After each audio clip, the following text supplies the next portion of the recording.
Ils sont partis dans les couloirs du temps.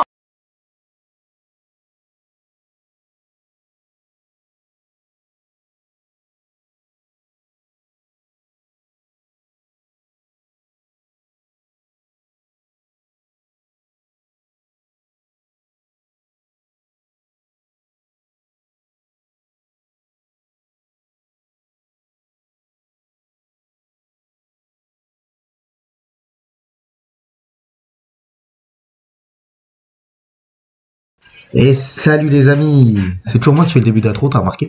Et c'est parti pour une nouvelle émission des couloirs du catch. Messiah, ça va, t'as la forme? Ça va, tranquillement, ouais. Tranquille, content. C'est normal que tu fasses le début, c'est toi l'animateur. C'est vrai. T'es content qu'on se retrouve pour une nouvelle vidéo? Toujours content de se retrouver. Alors aujourd'hui, je te propose une vidéo un peu plus chill, parce qu'on ressort de la vidéo sur Rey Mysterio, qui est déjà pour nous une grosse vidéo. Rey Mysterio sur Eddie Guerrero. Mais c'est difficile de les séparer, de les différencier. Là aujourd'hui, je me suis dit, vu qu'on avait fait, tu te rappelles, les mid-quarts d'heure de Raw et de SmackDown sur époque 2003, et ben là je me dis on va faire la même chose mais avec l'époque NT1. Ah. Donc j'ai été chercher des mid-quarts d'heure sur les Rumble de 2007 à 2011. D'accord. J'ai pris sur 4 ans, j'ai pris une quinzaine de noms. T'as pris le Rumble parce que c'était plus facile de... Parce que je me suis dit... De montrer le roster de l'époque à chaque fois. Non, c'est parce que la dernière fois, sur la saison précédente, on avait une émission pour Raw, une émission pour SmackDown. Là, cette année, on va pas faire sur cette saison, on va pas faire 2 émissions. Okay. On va pas faire Raw et SmackDown, on va en faire peut-être qu'une seule. Bah, surtout qu'à cette époque, c'est Raw, Super Show et SmackDown, et en fait, il y a pas de brand split. Donc, ouais, du coup, voilà. les gens apparaissent dans les deux. Donc, j'ai pris une quinzaine de noms qui me semblaient pertinents. J'ai pris des noms de mecs qui sont peut-être devenus main eventers, mais plus tard. À l'époque là, ils n'étaient pas. Je suis vraiment resté sur des mid-quarts d'heure. D'accord. Voire même des low quarts d'heure pour certains. Mais parce que je me dis, c'est cool de reparler de ces catcheurs pour lesquels on fera certainement pas une émission complète parce que il y aura pas la matière, quoi. Oui. Et surtout, moi, j'aime bien ce genre d'émission parce que je ne travaille pas, je le rappelle. Et parce que là, encore une fois, les 15 noms qui sont notés sur ma feuille, tu ne les as pas vus avant. Comme d'habitude. Donc ça, c'est ce que je trouve assez sympa. Et on va voir un peu, ça va te faire un peu travailler ta mémoire. Exact. Ce que je te propose, c'est que comme on est chill, c'est de partir sur une émission qui dépasse pas 1h30. Oui. Parce que voilà, j'aime bien ce format d'1h30, 1h45, c'est bien. Et de rester vraiment des formats longs, style 2h, 2h30 pour vraiment des trucs... pour des gros sujets. Comme cette année, il y aura forcément... cette année, j'ai du mal. Comme sur cette deuxième saison, il y aura Orton, où là, ça va être une grosse émission. On n'a pas encore tout en tête, mais il y aura des émissions qui seront bien plus longues que celles d'aujourd'hui. Yes. Ça marche? Les amis, je vous remercie pour la force que vous avez donnée. J'ai pas encore tous les retours de toutes les émissions parce qu'on tourne celle-là après une autre, donc on n'a pas encore tout lu, mais j'espère que quand je vous parle, on a dépassé les 100... Quand vous m'écoutez, j'espère qu'on a dépassé les 100 abonnés, parce que sinon je vais mettre des coups de pied au cul. Franchement, continuez à faire ce que vous faites. Mettez-nous des likes, mettez-nous des commentaires. On a eu un commentaire sur une des dernières vidéos qui nous a fait énormément rire et que je me souvenais pas du tout, voire que peut-être que j'avais pas vu ce segment. J'ai mis un petit clin d'œil à Ryan, là. À Ryan, t'es vraiment le roi, hein. Vraiment, pour avoir retrouvé ça, tu es le roi. De toute façon, si vous nous abonnez pas, si vous vous abonnez pas, moi je vais reprendre les paroles du chef dans South Park, mettez-vous en ligne, je vais poter des culs en série. Voilà. Alors, ce que je te propose, c'est que les amis, vous vous abonnez, vous mettez un j'aime. Et n'oubliez pas la cloche. Et la cloche, c'est parti, ça c'est ton gimmick. Ça. Alors, on va commencer tout de suite. Oui. 15 noms sur ma petite feuille de papier. Non, excuse-moi. 1, 2, 3, 4, 5, 6, 7, 8, 9, 10, 11, 12, 13, 14, 15, 16... Oui, 17 noms, pardon. On aime bien le chiffre 17. C'est ce que j'allais dire, ouais. Je sais pas, il y a peut-être un signe du destin. Le premier nom que j'ai noté, c'est un ancien leader d'un clan. D'accord. Du Spirit Squad. J'ai noté Kenny Draiska. Dijkstra. Est-ce que tu te rappelles de Kenny? Je me souviens de Kenny, ça va aller assez vite. Ah bah de toute façon... Parce que c'était un projet, je pense. Ah, il parlait quand même de lui pour battre Ric Flair dans la streak. Hein. Bah il a une rivalité justement pour avoir la fin de carrière de Ric Flair. De Ric Flair, il est dedans. Hein. Donc oui, donc c'était le chef des Spirit Squad. Ouais. Donc on en a parlé beaucoup dans les vidéos sur DX 2006. C'est on le voyait, c'était celui qu'on voyait le plus en avant, qui avait sa sublime leg drop de la troisième corde, ouais. C'était son finish, il le faisait très très bien. C'était un bon catcheur. Ouais. Ouais. Mais pas moyen, bon moins on va dire. Ouais. Bon moins, c'est bonne gueule. Ouais. Un jeune qui passait bien, je trouve. Il avait le côté un peu arrogant. C'est ça, du petit con. Ouais. Du jeune petit con. Eh ben tu vois, alors je sais pas si ça va parler, ça va certainement parler aux vieux de la vieille, hein, qui ont notre âge, qui nous écoutent. Moi, il me faisait penser au mec dans Karate Kid. Ah ouais, Le blond dans Karate Kid. J'avoue qu'il y a quelque chose. Celui qui joue un peu le rôle du méchant dans le premier épisode, quoi. Enfin, dans le premier film. Ben, j'ai vraiment vu lui, quoi. Ouais, c'est vrai que ça ressemble un peu. Le truc, c'est que, ils se sont vite rendu compte que dans le Spirit Squad, il y avait un autre qu'il fallait pusher plus. Ouais. Dolph Ziggler, qui avait beaucoup plus de talent in-ring, déjà. Qui avait vraiment un moyen d'exploser plus. Et de ce que j'avais lu, c'est que notre bon Kenny, en fait, ce personnage arrogant, c'était un peu ce qu'il était dans la vraie vie. Ouais. Et qu'en fait, il se voyait bien plus gros que ce qu'il allait être ou ce qu'il voulait être. Et qu'en fait, ils ont vite pas été d'accord, qui a amené son licenciement. Et c'est quelqu'un que derrière, il a pas fait grand chose, quoi. Ah non, mais j'ai aucun souvenir, je l'ai vu nulle part ailleurs. Ouais, non, je pense qu'en fait, le gars, il avait pas du tout, un peu comme quand on avait parlé de Margin Drake, il avait pas du tout la tête pour, quoi, le mental pour, donc j'ai pas grand chose à dire. Oui, il a une rivalité un peu sympa avec Ric Flair. Oui, des fois. Ouais, moi c'est la seule souvenir que j'ai, c'est ça. Il essayait même de prendre un peu sa gimmick, il venait avec les robes de chambre et tout ça. Mais je crois qu'à part ça, rien d'autre.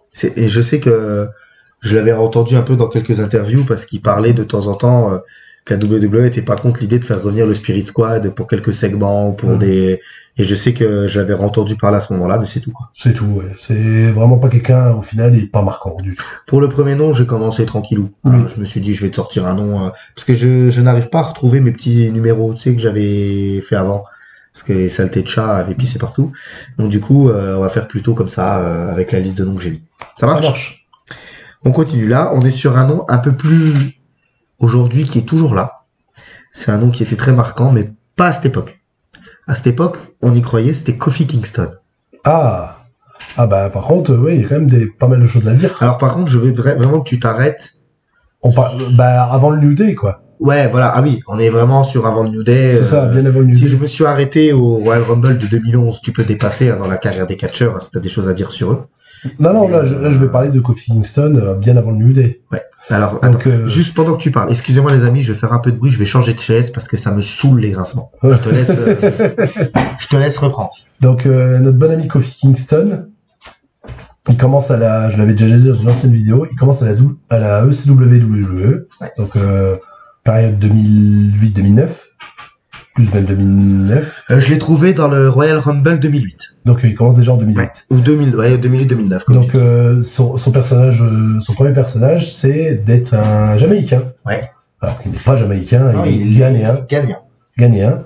Et c'est vraiment quelqu'un c'est le in-ring qu'on voit tout de suite. Ouais. On voit, il est très sautillant, flamboyant, un catch vraiment sympa. On voit que c'est quelqu'un qui s'est beaucoup entraîné. Est-ce qu'on peut faire un peu une comparaison avec Shelton Benjamin? Un petit peu, sauf que Shelton Benjamin avait un passé de lutteur à batteur. Ouais. Et que, du coup, il était plus, même s'il faisait des sauts, des trucs comme ça, son catch principal était un peu plus au sol. Alors que Kofi Kingston, c'est vraiment un high flyer. C'est vraiment un high flyer, il saute partout, ouais. tout ça. Mais déjà, le premier truc qu'on voyait chez lui, c'est, on va dire, ça bouille, quoi. Ouais, il a une bonne tête. Il a une bonne tête, c'est quelqu'un qui dégage de la chaleur humaine. En fait, il a l'air très sympa. C'est très sympa. Le mec que t'as envie d'inviter au barbecue. Exactement, pour reprendre... pour reprendre le FHA. Le mec, le gars, il avait l'air super sympa. Et tu vois, moi, j'aimerais bien faire un barbecue avec lui et Roddy Piper. Comme ça, j'aurais invité un Américain écossais et un Jamaïcain ghanéen. Et en plus, notre bon ami Kofi Kingston, on pourrait parler avec lui parce qu'il parle un peu français. Ouais, ok. Donc, je me souviens, on va faire un petit shout-out à notre ami Adi, qui l'a rencontré dans un Cora. À côté de chez nous, ouais. À côté de chez nous, dans une ville paumée entre 57 et 54. Parce qu'en fait, c'était à l'époque où la WWE venait faire des house shows, je crois, à Amnéville ou à... Amnéville, Strasbourg. Et que, du coup, ils avaient envoyé quelques catcheurs dans les supermarchés du coin. Et le Cora à côté de chez nous avait eu Kofi Kingston. Oui, et du coup, il parlait, il pratiquait encore son français à l'époque. Je sais que dans des interviews avec Christophe Ajus assez récemment, il ne pratique plus trop, donc il a beaucoup perdu. Mais qu'à l'époque, il parlait relativement bien. Ça m'a fait toujours bizarre de se dire que quand il a été champion du monde, de me dire que le champion du monde de la WWE, il a été assis là où moi je vais acheter mes saucisses. Ouais. ou de son PQ. Et donc, Kofi Kingston, il est pas resté longtemps à la ECW. Il est très vite monté dans les rosters principaux. Et en fait, ça a été un quart d'heure solide, très solide. Il a eu plein de titres intermédiaires. Plusieurs fois champion intercontinental, plusieurs fois champion des États-Unis. J'allais dire que j'ai le souvenir de lui avec la ceinture intercontinentale. Les États-Unis, il les a eu plusieurs fois. Il a eu des runs par équipe avec plusieurs partenaires et c'est toujours été très sympa. Il a été champion par équipe avec CM Punk, qu'ils avaient gagné durant un show en battant Miz et Morrison. Ok. C'était vraiment sympa. Il a une équipe qui a beaucoup marqué la génération interne parce que là c'est All Flyer, All Star quoi, avec Evan Bourne, Air Boom. C'était vraiment sympa. Et pareil, c'est Mimic quand il fait justement le boom, son entrée. Moi, sa musique SOS me manque. Ouais, j'aimais bien. C'était vraiment bien. C'est ça. Clapping, quand il claque dans ses mains, dans ses mains, tout le monde. Franchement, c'est génial.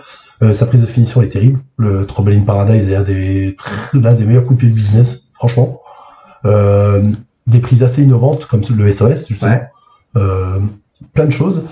Il a très vite commencé en étant comme on parle des Rumble, à être l'un des visages marquants des Rumble. Oui, parce qu'il faisait toujours le spot Kofi. Mais je crois qu'il a commencé même bien avant New Day. Bien avant. Il a fait ça pendant plus de 10 ans. Ça me parle ce que tu dis. Après, il a commencé à les rater quand il était dans New Day. Ça, c'est dommage. Il en a raté 2-3. Mais les spots hyper innovants, il se fait éliminer, il reste sur les mains, et il arrive à remonter dans le ring en marchant sur les mains, en s'accrochant aux barrières, en sautant sur les tables. Franchement, ça a toujours été un truc marquant. Le petit moment fun du Rumble. Et on avait déjà une première fois tenté de le pousser plus haut. Ouais. Ah, donc j'allais te demander justement. Et ce qui est face à Randy Orton, souviens-toi. D'accord, oui, ça me parle. Ouais. Et que Randy Orton a décidé de le renvoyer au plus bas. Okay. Parce qu'il rate un spot. Et c'est le moment où Randy Orton n'est pas du tout pro, où il fait une Shawn Michaels, où il dit stupid. Pendant le match. Pendant le match, tu te souviens, où il l'insulte parce qu'il rate un spot. Et que ils s'en serviront plus tard quand il sera champion, quand il affrontera Randy Orton, justement. D'accord. Mais à part cette tentative de push, il s'était mis de quart d'heure à Asbest. Asbest, c'est ça. Ils ont jamais emmené plus loin, à part, comme tu dis, cette petite période où l'arrivée contre Randy Orton avait très très bien commencé. C'est juste dommage que Randy Orton, à l'époque aussi, était un peu un despote aussi, et qui servait beaucoup de son influence pour couler d'autres gars. Et comme il a dit bon d'accord Kofi, et en fait il a dit non, il a pas ce qu'il faut. Alors je veux pas qu'on parle trop du New Day. Je vais juste te poser la question. Tu penses que le New Day, tu pourrais en faire une émission, ça t'aimerait bien, ou peut-être plus une émission style pot pourri sur les gros clans marquants? Ouais, franchement ouais, parce qu'il y a quand même des trucs vraiment cool à dire sur le New Day. Mais peut-être pas sur une émission complète. Une émission complète, je pense pas, parce que en plus c'est des trucs que beaucoup de gens connaissent, que tout le monde connaît. Je vais pas vous apprendre grand chose, donc je pense par contre en parler un petit peu, ce serait cool. Ouais, parce que c'est marquant. Ouais. On passe au suivant? On passe au suivant. Eh ben écoute, ce que je te propose, c'est qu'on enchaîne avec un de ces mecs qui a été partenaire par équipe. Evan Bourne. Ah, donc Matt Sydal, aujourd'hui. Donc il catch toujours dans les fédérations indépendantes? Toujours. Je sais, là par contre, j'ai un micro doute s'il est encore en contrat avec la AEW. D'accord. Ah, quand même, il a fait partie de la AEW. Ouais, c'est ça. En tant que, il a jamais bougé du mid-card. Ok. Peut-être dans les fédérations indépendantes, on l'a mis un peu plus haut de temps en temps. Ouais. Mais c'est un gros mid-cardeur et il a pratiquement toujours été. Même à la AEW, ça lui a permis de pousser son frère. D'accord. Il a son frère qui catch aussi. Moi, j'ai pas beaucoup de souvenirs à la WWE. C'était quoi? C'était à Locarder? Mid-Carder? Ouais, mid-cardeur, Locard mid-card. Il a commencé aussi à ECW. ECW, comme c'était un peu le territoire de développement avant NXT, forcément, beaucoup de... c'est ce que tu m'avais dit la dernière fois, c'est que quand la NXT est née, des cendres de la ECW, finalement. C'est ça. De la ECW, WWE, les amis. Donc, notre bon Evan Bourne, c'est un high flyer pur. Ah oui. Vraiment pur et exceptionnel. Vraiment, à part dans les années récentes, on va dire la WWE, par exemple, je n'ai pas souvenir de lui d'un botch, quoi. Ok, carrément. C'est quelqu'un de... Parce que souvent, quand on a un high flyer, ça peut arriver. Oui, bien sûr. Lui, il est d'une fluidité exceptionnelle. Vraiment, il a la fluidité d'un luchador. Moi, tu vois, si je ferme les yeux et je pense à Evan Bourne, je le vois sauter de la 3e corde. Ouais. Ah, moi je pensais que t'allais carrément me dire le spot avec Randy Orton qui est exceptionnel. Ben, je me souviens pas de tout. On va en parler, mais je pensais que c'était ça que t'avais marqué parce que ça a marqué tout le monde, ça. Parce que c'est lui qui a repopularisé le Shooting Star Press. Ouais. Qu'il appelait le Airborne, qui était une prise un peu bannie. Depuis que Brock Lesnar a fait se tuer face à Kurt Angle en le faisant. Ouais, il l'a pas raté de beaucoup. Il se fait un marteau pilon tout seul de la 3e corde, je rappelle, hein, il était à 2 de crever. Hein. Mais le pire, c'est qu'en plus, il l'a jamais raté. Il l'avait jamais raté avant. Donc, et que le moment où il fallait pas qu'il le rate, il le rate. Tu sais à quoi ça me fait penser? je peux digresser, tu peux Vas-y. digresser. Je sais pas si t'as déjà vu le mème avec le ninja afro qui fait un salto et qui s'emplâtre la tronche. Oui. Ben, le mec, en fait, c'était un rôle pour une pub. Oui. Pub qu'il a eu. Et c'est le seul raté il a raté le mec a raté son salto. Et en fait, il a eu la pub derrière. Et ben, pour Lesnar, c'est pareil. Il a toujours réussi à faire son shooting star press. Et quand il fallait pas le Et rater. le jour où il l'a fait, c'est vrai que, par contre, l'image est moche. Ah, bah, moi, je la trouve terrifiante. Hein. Si on n'a pas, justement, on en parle dans d'autres vidéos de son physique de Golgoth monstrueux. Si on n'a pas ces trapèzes, ben, on a mort. Si c'est moi qui fais le shooting star press, je suis mort. Hein. Ouais, bah, bon, de toute façon. Déjà, t'arriverais déjà pas à le faire. Écoute, attends. Attends, on va essayer. Non, mais c'est vrai que... Et donc, notre bon ami Evan Bourne est très bien poussé au début de la ECW. Mais on voit qu'on veut pas le monter plus haut parce que pareil, il est petit et qu'on va s'en servir en tant que faire valoir, quoi. Mais de toute façon, est-ce qu'il y avait, entre guillemets, si tu me permets, quelque chose d'autre à faire de lui? Ouais, il aurait pu devenir un bon champion mid-card, je pense. Ouais. Franchement. Mais pas plus. Après, il était pas bon au micro. Il est toujours pas. Puis il est pas très grand, si. Ah, il est minuscule. Ouais, voilà. Il est très petit. Il aurait peut-être, il est pas participé quand il faisait les cruiserweight. Il est revenu. Non, pas du tout. Parce que lui, ça aurait pu, par exemple. Non, à cette époque-là, il avait une carrière entre je crois, la Ring of Honor, la TNA et tout ça. Donc, non. Ouais, c'était bien rempli. C'était bien rempli. Parce que il l'avait dit, ça a été une très bonne période pour lui, mais il savait qu'il allait pas plus loin et qu'en fait, quand son contrat est fini, il a dit. Oui, puis après, je pense que de toute façon, sur le CV, la WWE, c'est quand même. C'est ça, mais justement, c'est un peu la définition d'un catcheur indépendant. Ouais, ok. Voilà, il n'a pas les trucs pour devenir une méga star mainstream, quoi. Ouais. Mais je vais revenir sur le spot qui a marqué tout le monde, c'est quand il fait son airbound, donc son shooting star, et quand Orton le réceptionne au RKO. C'est ça qui a marqué tout le monde. On le voit dans les clips. Maintenant que tu me le dis, on le voit partout. Puis Orton, il a toujours eu ça avec son RKO. Ouais, le Utanaware, mais c'est l'un des plus beaux, celui-là, parce qu'il est improbable, quoi. Moi, pour moi, le plus beau, c'est avec Seth Rollins. Avec Seth Rollins, son contre du cœur sombre, c'est mon préféré aussi. C'est un de mes préférés. Ouais, bah, c'est mon préféré. C'est un de mes préférés aussi. Je pense que c'est mon préféré. Mais, pas grand chose à dire de plus sur Evan Bourne, c'est un très bon catcheur. La EW, il a eu des matchs un peu sympas pour toucher des gens. Ça reste un des mecs du circuit indépendant qui avait un talent exceptionnel et qui a réussi à avoir des petites percées, quoi. Ah, ok.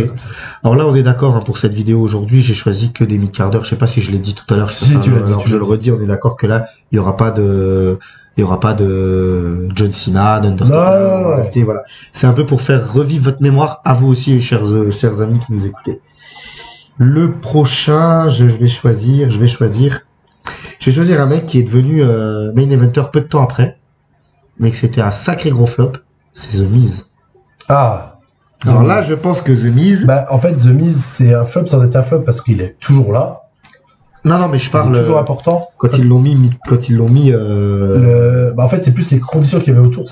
Pour moi, c'était pas tant un flop. On y reviendra peut-être un jour parce que... Lui, je pense que tu peux prendre une dizaine de minutes. Parce qu'il y a de quoi faire avec lui. Donc, le truc, c'est que le problème, c'est que le truc le plus intéressant, c'est quand ils tentent de le mettre main event. Ouais. Mais donc, on va peut-être pas en parler. Parce que tu veux garder ça pour une émission plus grosse. Pour une émission plus tard, parce que j'aurais envie d'en parler un petit peu. Parce que peut-être réhabiliter un tout petit peu justement ce run de champion. Si John Cena, désolé, j'en parle juste maintenant. Écoute, tu sais quoi, utilise, vas-y, utilise cette émission, réhabilite pour en parler. Le type donc, de Miz. The Miz, c'est un catcheur qu'on a chié. Ouais. Parce qu'en fait, déjà, il ne vient pas du monde du catch. Le gars vient du monde de la télé-réalité. Ouais. Donc, il a fait plusieurs télé-réalités. Il se fait embaucher par rapport à ça parce qu'il avait une gueule, qu'il avait déjà un potentiel micro fort. Mais il a une hit en backstage. Nucléaire, ça tu l'as déjà dit, ça. Voilà, donc il se fait avec le tribunal des catcheurs. Chris Benoit le bannit pendant pratiquement 5 ans. Il est obligé de se changer dans le couloir. C'est le Taker qui lui dit reviens. C'est le Taker qui lui dit reviens. Il fait c'est bon, reviens. 3 ans après la mort de Benoît, 4 ans après la mort de Benoît. Après ça. Donc le gars, en plus, les premières apparitions, c'est ridicule. Il est là où il est pas présentateur de. C'est ça, il est un peu présentateur dans la Diva Search et dans des conneries comme ça. Je me souviens que même au bout d'un moment on lui bande les yeux, on croit qu'il va avoir une danse de diva autour de lui. En fait, c'est le gros qui apparaît de temps en temps en stream. Attends, j'ai son nom. Alors, j'ai plus son nom. Ouais, voilà, bref, qui apparaît à sa place où il s'excite. On voit que même si il a un potentiel micro qui est développé au début, bah, il tâtonne. Donc, au bout d'un moment, quand il fait cette promo, on le voit qu'il est en train de lire il a le numéro du téléphone qu'il faut appeler sur le main ou sur le bras. Comme ça, donc c'est un peu ridicule. Il fait un tough off, il me semble aussi. Il gagne pas, mais qui lui permet un peu de s'entraîner, tout ça. Et on l'envoie à la ECW sur un personnage assez ridicule. Son personnage, heureusement qu'il y avait Morrison, c'est pour ça que on pensait toujours que ça allait être Morrison la star et que lui, ça allait être le Marty Jannetty de l'époque. Mais parce qu'il était un peu ridicule, quoi. Au niveau de sa tenue, il avait un vieux short, un vieux chapeau, son surnom, le Chick Magnet, genre il attire les filles, bref. Mais en fait, leur équipe va très bien marcher. Ouais. Ils avaient leur segment YouTube, leur émission, le Miz et Morrison, le Dirt Sheet. C'est ce qui leur a peut-être même justement permis d'exploser, de devenir champion par équipe, tout ça. C'était vraiment un visage marquant. C'était les visages marquants de la WWE parce qu'ils allaient souvent à SmackDown en plus en même temps, comme ils étaient champions par équipe. Et au bout d'un moment, une équipe qui dure un peu longtemps, on va les splitter. Ouais. Donc c'est lui qui trahit John Morrison dans l'attaquant. Et là, on se dit, mais ce mec-là, on va rien en faire, quoi. Il va rien avoir. Et c'est pour ça que je skip un peu toute cette phase de mid-carder à d'avant, parce que c'est pas super intéressant. Et là, il devient un mid-carder très très très pertinent. Il trahit John Morrison, ils ont pas tout de suite leur rivalité, parce que les deux sont séparés par les rosters, il me semble. Il y en a un qui est à SmackDown, ouais. Où même si les deux font des transfuges à cette époque, comme je t'avais dit, il y avait pas trop de brain, donc ça faisait des transfuges. Mais ils se touchent pas trop tout de suite, c'est plus tard qu'on va essayer de les remettre en rivalité ensemble. Et lui, il devient très vite un anti-Cena. Ouais. On lui donne quand même une rivalité contre John Cena juste après ça, bizarrement. C'est ce qui va emmener après derrière toute l'histoire quand il sera main eventer. Et John Cena, il le défonce, hein. Son balestek, il le défonce, et lui il force, il commence à mettre des t-shirts anti-Cena, on te voit, you see me, des trucs comme ça. Et il a un match face à lui où en fait s'il perd, il est viré, quoi. Donc il perd, forcément il perd. Donc on le voit pas aux écrans. Et il y a 2 ou 3 semaines après, ils font un genre de tournoi pour donner un contrat WWE à un catcheur. Donc en fait, il y a Eugene dans ce tournoi. Je sais plus qui y a d'autres. Et en fait, il y a un catcheur masqué. Donc un catcheur masqué avec une tenue qu'on connaît pas, machin et tout ça. Il tombe en finale contre Eugene. Je me rappelle plus du nom qu'ils avaient donné au catcheur masqué. Et en fait, le catcheur masqué gagne. Il se démasque. C'est The Miz. C'est The Miz, qui arrive à avoir un contrat et qui change d'outfit où il commence à être en slip. Donc il récupère un contrat. Un contrat, et là il commence à être poussé en tant que mid-carder solide. Il devient très vite champion des États-Unis. Déjà, le fait d'être habillé en catcheur, c'est peut-être mieux aussi pour la crédibilité. Déjà, on se rend compte qu'il a pas un physique si dégueu. Il est pas avant, il est dans short et tout ça. On voit qu'il a un physique honnête. On va dire il a un physique entre un peu plus balèze plus un CM Punk justement de cette époque. Donc un peu gonflé, pas très musclé, mais un physique correct. Parce que CM Punk était très fin. Plus tard. Il était fin, ouais. Plus tard, pas à l'époque. À l'époque, CM Punk était un peu gonflé. D'accord, ok. Et on va dire, il a à peu près ce physique-là, donc ça veut dire pas d'abdos, mais très peu d'abdos, mais c'est un physique lambda de catcheur en fait, mais qui marche. Et on commence à le pousser en tant que mid-carder, donc il est très vite champion des États-Unis. Il devient le coach de Daniel Bryan à NXT, donc c'est devenu marquant. C'est ce qui va amener plusieurs de leurs rivalités plus tard. Un des passages que j'adore, c'est avec le Nexus. Hein. Ouais, oui, bien sûr, parce qu'il en fait partie. Oui, non, mais c'est où c'est. Il est champion, je crois. Oui, il est champion des États-Unis justement, et qu'il doit être dans l'équipe. Il est champion tout court. Non, il est champion des États-Unis à ce moment. Non. Il est champion du monde poids lourd. Oui. Il est champion de WWE. Je crois, ouais. Parce qu'il me semble que Cena, il dit tu veux le champion du monde poids lourd avec toi dans ton équipe et tout, et machin. Ah, je sais plus, putain. Non, pour moi, il est champion des États-Unis à ce moment-là. Je sais plus. Pour moi, il est champion des États-Unis. Pour moi, il est champion des États-Unis. C'est pas grave. Bref, on va pas refaire. Oui, c'est même sûr, parce que le champion du monde le champion de l'époque, c'est Randy Orton. Ah, ok, bon, bah. Donc, il est champion des États-Unis. Désolé, les amis, c'est de ma faute. Voilà. Donc, durant cette période de Nexus, justement, il dit, il faut un champion dans l'équipe. Finalement, lui, il tease, il dit non, je suis pas sûr. Et au moment où il veut se mettre dans l'équipe, c'est Daniel Bryan qui se fait embaucher et qui passe devant. Ouais, voilà, c'est ça. Qui va emmener leur rivalité et sa perte de titre des États-Unis face à Daniel Bryan, où il va pousser Daniel Bryan. Avant, il devient champion par équipe avec le Big Show aussi. Ouais. C'est assez marquant, ça. Le Big Show, il a été souvent un champion par équipe. En fait, c'est un rip-off de Jericho. Ok. C'est Show Miz. Ok. C'est un rip-off parce que c'est le même style de personnage, parce que The Miz, en fait, c'était un peu le même personnage que Jericho. Mais rien n'arrivera à la cheville de Jericho. Ouais, pour moi, non. Mais ils ont un match à WrestleMania 26 où il est triple champion quand même, The Miz. Il est champion à disputer titre par équipe, donc il a 2 titres par équipe, plus le titre des États-Unis. Ah, c'est pas mal. Et il affronte justement John Morrison et R-Truth. D'accord. Voilà. Donc il est poussé quand même, on le voit de plus en plus en avant, et on lui fait gagner Money in the Bank. À ce moment-là, il est toujours coach de la 2e saison de NXT, où il devient le coach de Alex Riley. Alex Riley qui avait aussi un potentiel, mais merci John Cena. On va pas en parler. Aussi. Et on va en parler, mais voilà, pas maintenant. On va pas maintenant. Et en fait, il va devenir champion du monde en cachant sur Randy Orton. Et à la pute ou à la pute, comme d'habitude. Donc à Raw. Ouais, il devient champion à Raw. Randy Orton se fait démonter la gueule Et lui, il intervient à la fin. Ça, c'est bien, ça. C'est bien, oui, c'est toujours bien. Quand tu veux mettre un mec nouveau, un peu pas trop crédible en tant que champion. Et en fait, là où je vais un peu réhabiliter le truc, je vais aller assez vite, hein, je vais pas rentrer trop parce qu'il y a d'autres noms à parler, c'est que en fait, jusqu'à WrestleMania où il affronte John Cena, je le trouve excellemment bien utilisé. C'est un champion lâche, toujours beaucoup d'interventions d'Extra-Ali. Il a une rivalité contre un non-catcheur qui est très bonne, que je vous conseille d'aller voir quand il est en rivalité avec Jerry Lawler, où il y a même un TLC à Raw. Ah ouais? Pour vous dire, avec Jerry Lawler dedans. Donc c'est très bien, il est très bien bouclé. Il est en rivalité encore avec Randy Orton à ce moment-là. En fait, Randy Orton tourne face. Et Randy Orton est toujours dans l'équation. Toujours dans l'équation, il tourne face. Et en fait, de base, c'est ce qui emmène le premier pétage de plomb de CM Punk qui emmène à la paille bombe. C'est qu'en fait, Randy Orton, il est en rivalité avec The Miz. Et John Cena est en rivalité face à CM Punk et New Nexus. Et qu'en fait, à l'approche de WrestleMania, il switch. John Cena part vers The Miz pour le titre de WWE. Et Randy Orton part face à CM Punk. En plus, pour le défoncer toute la Nexus à lui tout seul. Et c'est là où CM Punk pétait les plombs, parce que pour lui, ça aurait dû être lui et John Cena pour le titre mondial à ce moment-là. Ce qui est pas déconnant. Parce qu'en disant, vous avez mis un mec comme The Miz et tout ça, mais en fait, il faut comprendre, The Miz marchait quand même relativement bien. Je pense pas qu'il méritait un main event, pas à ce moment-là. Donc, et John Cena a décidé de saboter le match. J'en avais déjà parlé.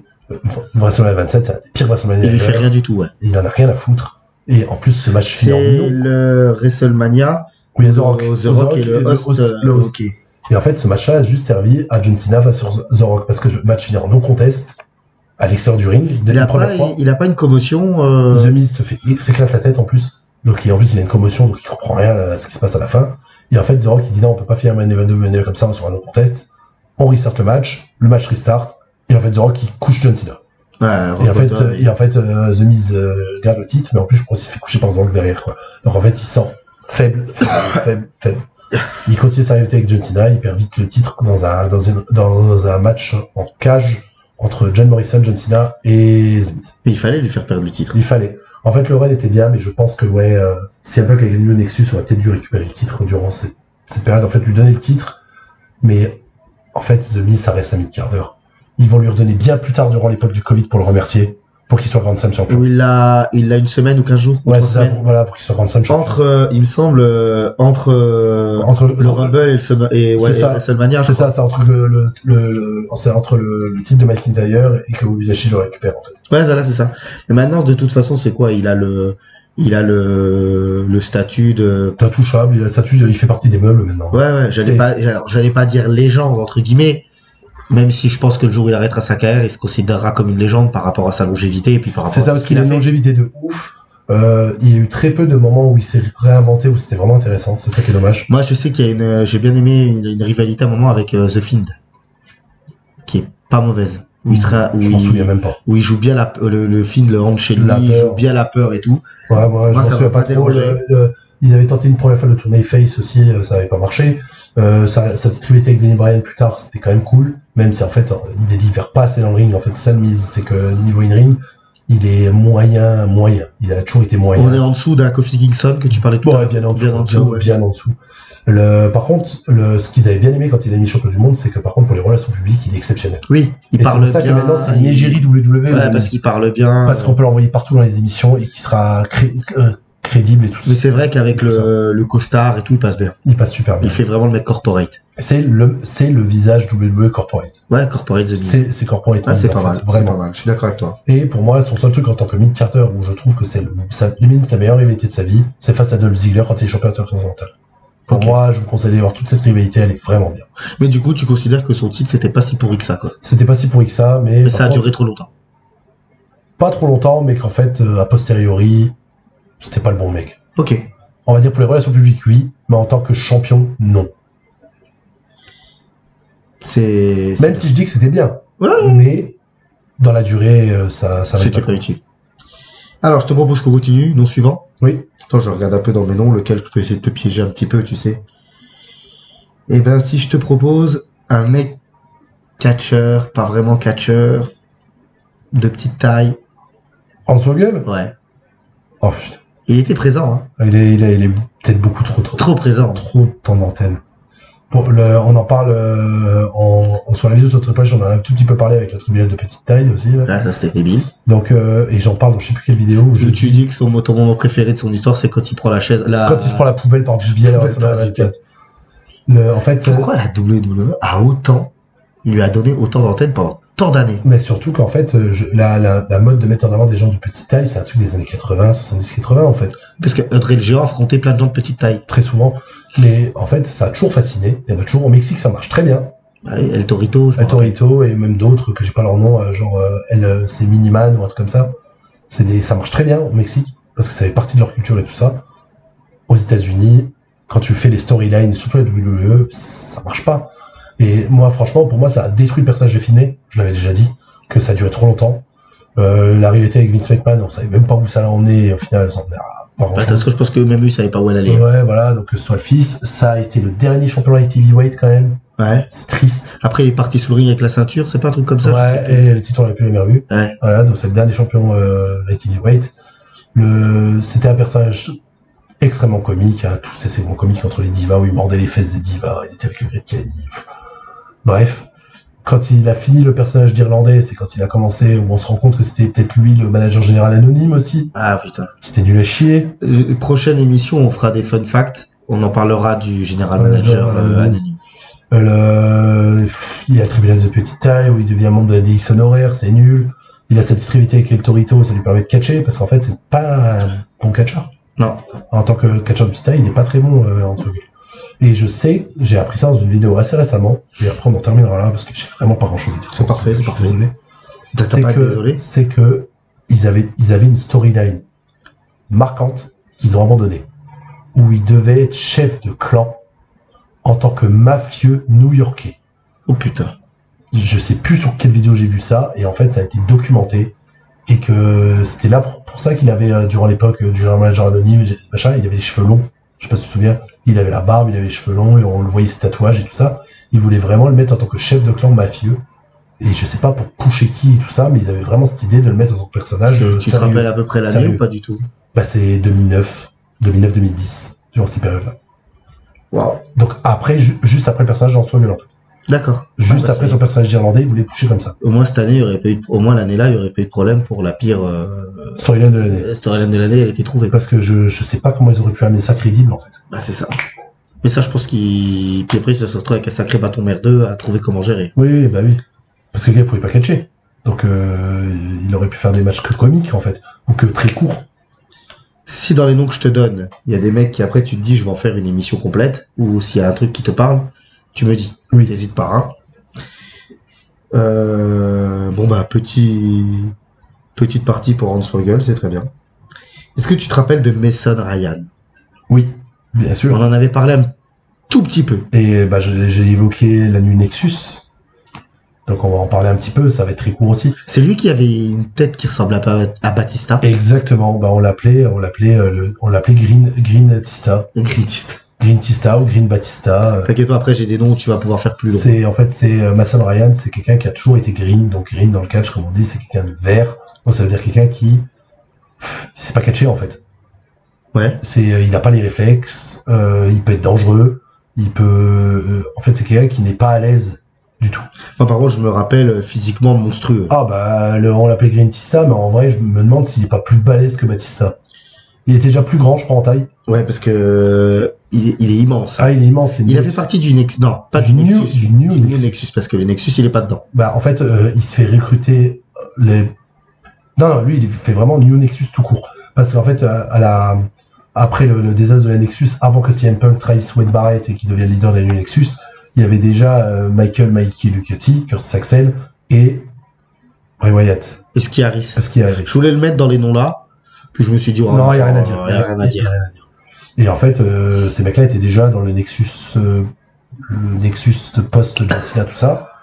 Pardon. Et CM Punk reprend tous ces mecs-là et en fait je sais plus dans quel segment pour attaquer qui, en fait il fait apparaître cette énorme brute. Non, par contre, je pense que Mason Ryan, j'ai le souvenir de lui quand Booker T arrive dans le Rumble et qui affronte. C'est le Rumble où CM Punk défonce tout avec les Nexus jusqu'à ce qu'ils se fassent tous éliminés par John Cena et Horn Struggle. Voilà, et il y a le Et il y a à ce moment-là Booker T qui rentre et je crois que Mason Ryan il est à côté de CM Donc en fait ça devient le bras en fait de CM Punk durant la New Nexus, donc vraiment la grosse brute qui est là, machin. C'est limite tout quoi. Ça a duré combien de temps son run à la WWE? Pas grand chose, il a eu un petit run NXT où ils ont essayé d'en faire quelque chose et ça. Et maintenant tu m'avais dit qu'il faisait de l'indépendant. De temps en temps, il a des petites apparitions en show indépendant, mais il a pas une vraie carrière de catcheur. En fait. Ouais, le catch c'est pas son. Voilà, il apparaît de temps en temps, il essaie de ce que j'ai entendu, c'est un peu amélioré à NXT, mais rien. En fait, il y avait rien. Et je pense que c'était trop une copie justement de Batista. Ouais, c'est vrai que même dans le dans le faciès, ouais, c'est ça, les gens chantaient Batista et tout ça, et en fait, il n'aurait jamais marché. C'est un mec, le pauvre, mauvais gars, mauvais moment, lui. Donc, ouais, le contraire de ce qu'on avait dit avec Eddie Guerrero. Ouais, voilà, c'est ça. On a parlé de Evan Bourne, Mason Ryan. Maintenant, je vais te sortir des noms un poil plus, où t'auras plus de choses à dire. Plus pertinent. Plus pertinent, ouais. Parce que là, j'ai envie que tu me parles de Chris Master. Ah, c'est pertinent, mais c'est raté complet, quoi. Mais on reste sur un visage marquant de cette époque-là, par contre. Parce qu'il voulait vraiment faire quelque chose. Il voulait vraiment faire quelque chose, mais ça n'a pas du tout été suivi, quoi. Pas trop stéroïdé. Il a même dû justement arrêter. Et en fait, du coup, il avait plus le physique comme dans ses débuts. Et c'est pour ça aussi que les gens s'en foutaient. Ouais. Parce que vraiment, quand il avait fait son retour, il était beaucoup plus... Est-ce que alors ce mec, c'est quoi? C'est un dieu grec? Ou un dieu romain? Quand il vient dans sa gimmick un peu... c'est le masterpiece, en fait. Ouais, la pièce maîtresse. La pièce maîtresse basée tout sur son physique. Beau physique. Je vais faire assez vite parce que un des grands youtubeurs de catch a fait une vidéo sur lui il y a pas si longtemps. Ah ok, bah je savais pas. Il retrace tout. Je savais pas. Voilà, donc Hawkin. Ok. Et en fait, il commence. La première fois qu'on le voit à l'écran, on le fait faire un segment face à Ric Flair quand même. Ouais, donc c'est pas n'importe quoi. Voilà, où il se la pète devant Ric Flair, où il dit voilà, toi t'es le passé, moi je suis le présent, le futur, tout ça. Et en fait, sa gimmick tenait sur une seule chose, sa prise de finition. Le Masterlock. Sur le Masterlock. C'est une full Nelson, c'est ça? C'est une full Nelson, c'est totalement une full Nelson, mais que personne ne pouvait s'en dégager. Ouais, parce qu'il y avait les bras tellement massifs, en fait, la full Nelson, il tient par les épaules. Ouais, c'est ça. est tellement massif que tu peux pas en bouger. C'est ça. Et en fait, donc du coup, on essaie de le pousser là-dessus, où il va très vite faire le Masterlock Challenge. Justement. Ouais, donc il prend des mecs du roster tous les lundis à Raw. Il fait même au début avec des gens du public. Ah ouais, carrément. C'est avec des gens du public qui dégomment, machin. Il triche souvent en plus pour vraiment, il tape les mecs avant de le faire pour que les mecs se fassent pas. Top. Alors là, on est sur un heel. Heel total, heel arrogant, jeune, tout ça. Ce mec-là, il a eu de la chance, on va dire, de continuer à avoir une carrière. Désolé, je vais un peu dans tous les sens, mais c'est pour aller plus vite. Il s'est lié d'amitié avec Randy Orton. Ça l'a un peu aidé. Parce que sinon, je pense qu'il aurait pu finir beaucoup plus vite. Parce que vraiment, il y a rien de marquant. En fait, c'est que il faisait Master Challenge. Au bout d'un moment, il a eu enfin un vrai mec qui lui a dit, vas-y, fais-le. C'est Big Show. Ouais, bon. Il esquivait, il voulait pas le faire. Parce qu'il savait très bien que... Moi, je me rappelle avec Shawn Michaels, où Shawn Michaels lui met un low blow par derrière. Ouais. Et du coup, elle est toujours conservée. Donc, tant qu'en fait, ce truc que personne n'arrivait à le casser, ça lui donnait un peu de crédibilité. Il a eu son run par équipe avec Carlito. On en avait parlé. Où les deux défoncent John Cena et Elimination Chamber, mais grâce à cause de la trahison de Carlito, les deux sont éliminés. Il y a WrestleMania, ils affrontent Kenny Big Show, où ils perdent. Vraiment, en fait, souvent, ils perdent. Ils perdaient. Ils gagnaient pas les rivalités. Jusqu'à ce que il y a deux mecs qui lui ont, on va dire, cassé son truc parce qu'ils voulaient plus pusher eux. Il y a John Cena. Ouais. John Cena, clairement, a cassé le Masterlock. Donc, ouais. Du coup, déjà là, c'était compliqué. Et avant, dans un match, il tente de faire un Masterlock à Bobby Lashley. Oh oui. Sur leur série. Oui. Que Bobby Lashley casse. Oui. Aussi. Donc, du coup, vraiment, après ça, on savait plus trop quoi raconter. Il a été mis de quart d'heure à best. Même low quart d'heure. Il s'est blessé. Et quand on lui a dit par contre, stéroïde, tu te calmes aussi. Parce qu'en fait, ce mec-là, il avait vraiment un bon parcours indépendant avant d'arriver. Un petit parcours, non, pas indépendant, mais dans les, genre OVW. OVW, il marchait très bien et tout ça. Il voulait vraiment le pousser parce que c'était très jeune et qu'il avait un physique de ouf pour son âge, quoi. Vraiment un physique de malade mental. Mais bon, piqué, quoi. Et au bout d'un moment, quand il s'est blessé, et même, je pense que les médecins ont dû lui dire, il faut que tu te calmes par rapport à ça, t'es jeune, si t'as envie de vivre un peu plus longtemps. Ouais, sinon ton cœur, il va lâcher, quoi. Et quand il a fait son premier retour après sa blessure, il est revenu, il faisait deux fois moins son ouais, donc déjà, physiquement, moins marquant. Moins marquant, en fait, les gens le voyaient arriver, ils se sont dit, voilà, il devient musclé, mais lambda, en fait. Alors qu'avant, vraiment, c'était non, il était beau. Ouais, son entrée exceptionnelle aussi. L'entrée était magnifique.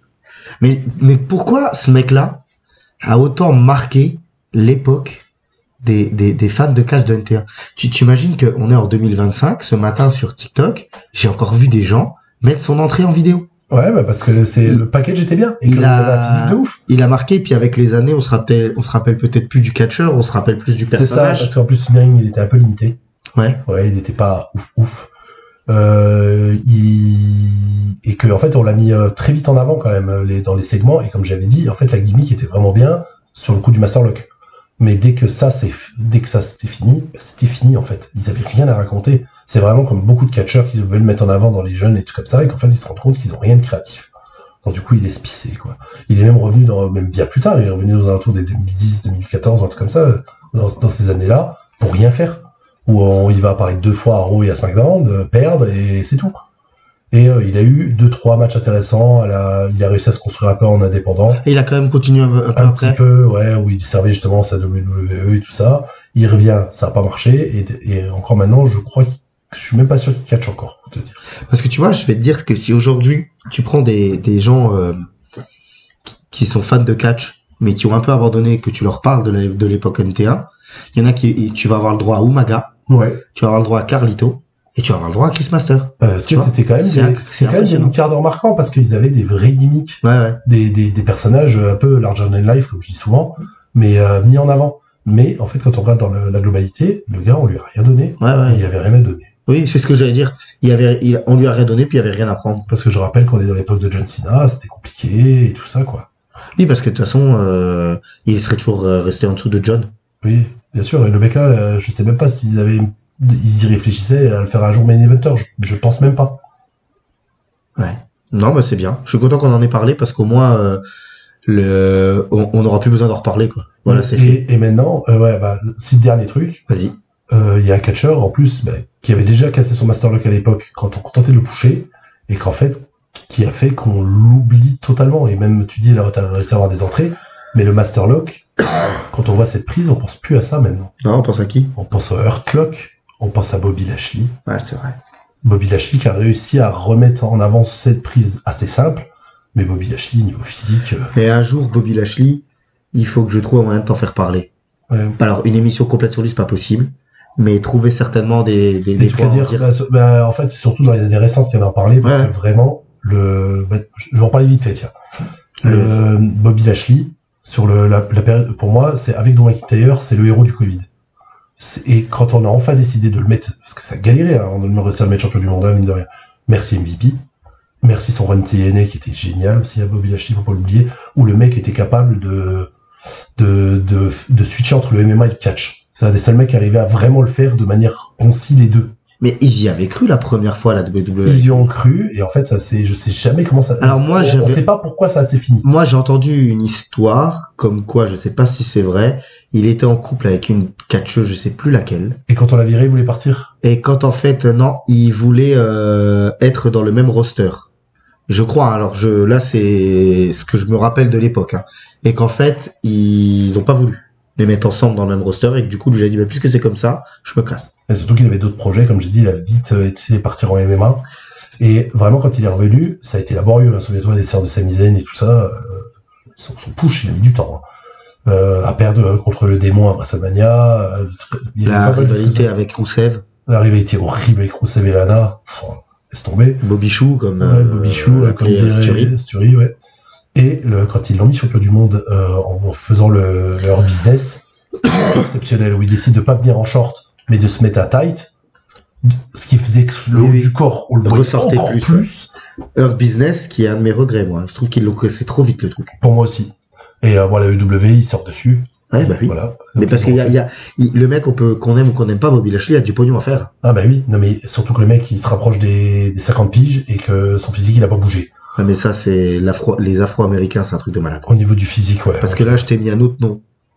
Quand tu sais son âge, t'hallucines. Oui. Et donc, du coup, il a un physique, mais tellement l'argent de life. Et vraiment, c'est un bon catcheur, en plus, qui connaît ses limites. Et vraiment, quand il popularisait le Hurt Lock, j'adorais.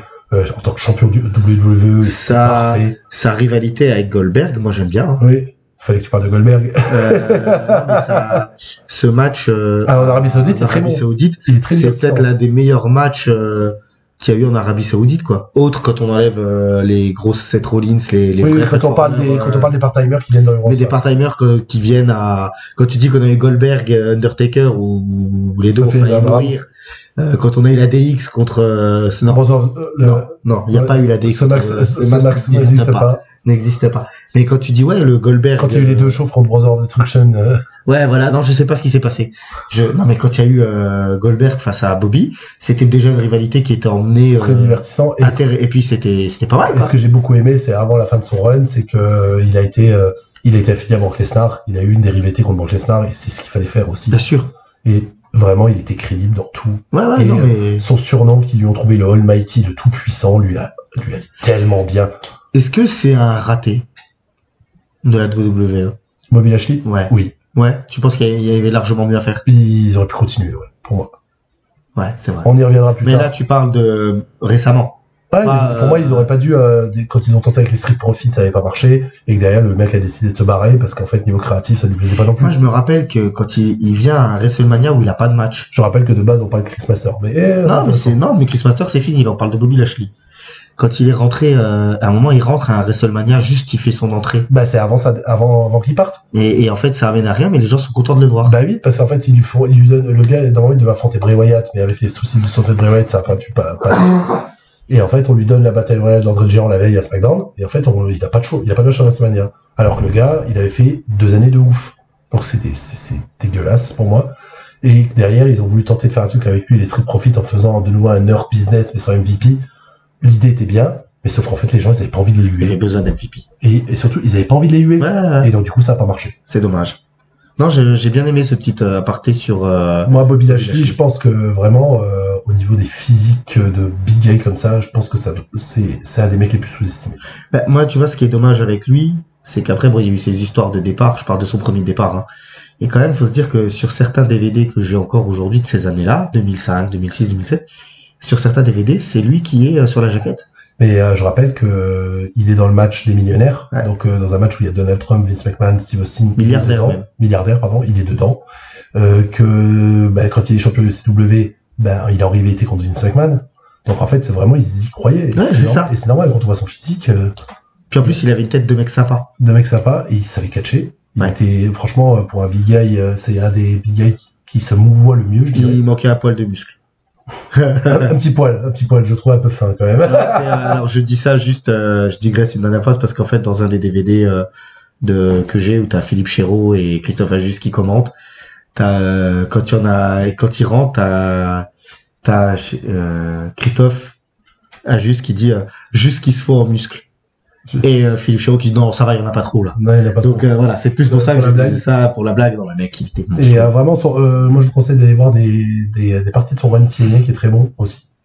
En MMA, d'aller voir même ses matchs. Moi j'aime bien que le MMA et l'UFC. Lui il était au Bellator et en fait il y a qu'une défaite je crois. Donc vraiment en plus il est legit monstrueux. De base désolé on reste un peu sur lui, c'est un lutteur amateur interarmé. Je crois qu'il est champion des armées. Oui, c'est exactement ça. Et même médaillé aux armées, je crois. Et oui, moi, je crois qu'il a... moi, quand il faisait des matchs interarmés, on me dit tu vas affronter le mec là, j'y vais pas. J'y vais pas, non, je reste assis. Ah ouais, non, je passe pour toi. Parce que c'est vraiment un Golgoth. Non, j'ai la gastro. Et dernier petit fun fact sur lui, que je vous conseille d'aller voir, c'est des vidéos d'un chiropracteur aux États-Unis qui est connu pour faire des trucs de chiropracteur et de remettre en place les muscles de stars. Ouais. Donc il y a beaucoup de catcheurs qui sont passés chez lui, dont lui. Je vous conseille d'aller voir cette vidéo parce que il y va au burin pour lui remettre le coccyx en place, quoi. Et en même temps, t'as vu le physique. Tellement le physique est ouf. Je suis très content de ce petit aparté sur Bobby Lashley. Son nom était pas dedans, mais bon. Non, mais parce que tu m'avais dit de pas mettre de top star. Mais par contre, j'ai un autre nom là. Alors, non, le nom que je vais te dire, d'abord on va en faire un avant. Avant, on va faire Viscera. On a déjà parlé dans l'époque J'avais déjà fait d'Euro. Ah putain, je suis vraiment un demeuré. Il est dans les mid-cards d'Euro, donc on n'a pas besoin d'en parler. Autant pour moi, je suis désolé. Je suis pas parfait. Hein. D'accord. Il est malade surtout. Ouais, merci. Bon, alors si je te dis Jack Swagger. Ah, il y a pas plus à dire, oui, pour le coup. C'est pas lui que je te dis. Ça, je t'ai teasé sur le prochain. Il y a pas plus à dire. C'est quelqu'un, par contre, qu'on a mis au main event très tôt. Ouais, alors tu me permettras, t'as remplacé Viscera par Bobby Lashley. Voilà. Donc c'est quelqu'un qu'on a mis au main event très tôt, qu'ils y croyaient vraiment. et que franchement c'était un très bon catcheur. Ils ont réussi à jouer sur son petit handicap de thud sur la langue. Ils ont beaucoup trop joué même là-dessus, mais ils ont réussi à le faire. Donc il commence à l'ECW. Ouais. Dans le renouveau de la nouvelle ECW, il devient très vite champion là-haut. C'était légitime, plus voilà, oui, c'était légitime, il fallait. Il bat Matardi. Bon lutteur. Très bon lutteur. Et là, je dis pas catcheur, je dis lutteur, tu vois. Ah oui, mais c'est un très bon lutteur, c'est un champion universitaire aussi. Voilà, c'est ça. Là, on voit le mec déjà avec son vêtement, c'est vraiment le lutteur. Ouais, voilà, c'est ça. Très vite, la ECW, il est champion assez longtemps, il perd contre Christian. On le passe à Roland. On le met face à des stars, hein. John Cena, tout ça. On y croyait à lui, hein. Oui, ils y croyaient. Est-ce qu'ils espéraient pas trouver le nouveau Kurt Angle? Si, carrément. C'est exactement ce que je voulais dire, c'est qu'en fait, c'est très vite, ils lui ont donné l'Uncle Lock. Ouais. Pour qu'il fasse le nouveau Kurt Angle. Et on se rend compte qu'en fait, le nouveau Kurt Angle, c'est Chad Gable maintenant. Ouais.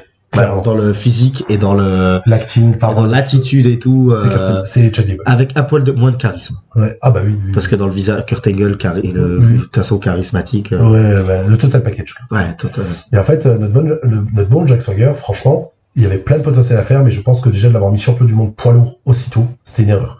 Parce que on sort de WrestleMania 26. Le champion, c'est Chris Jericho qui bat Edge, le truc qu'on n'aurait jamais cru.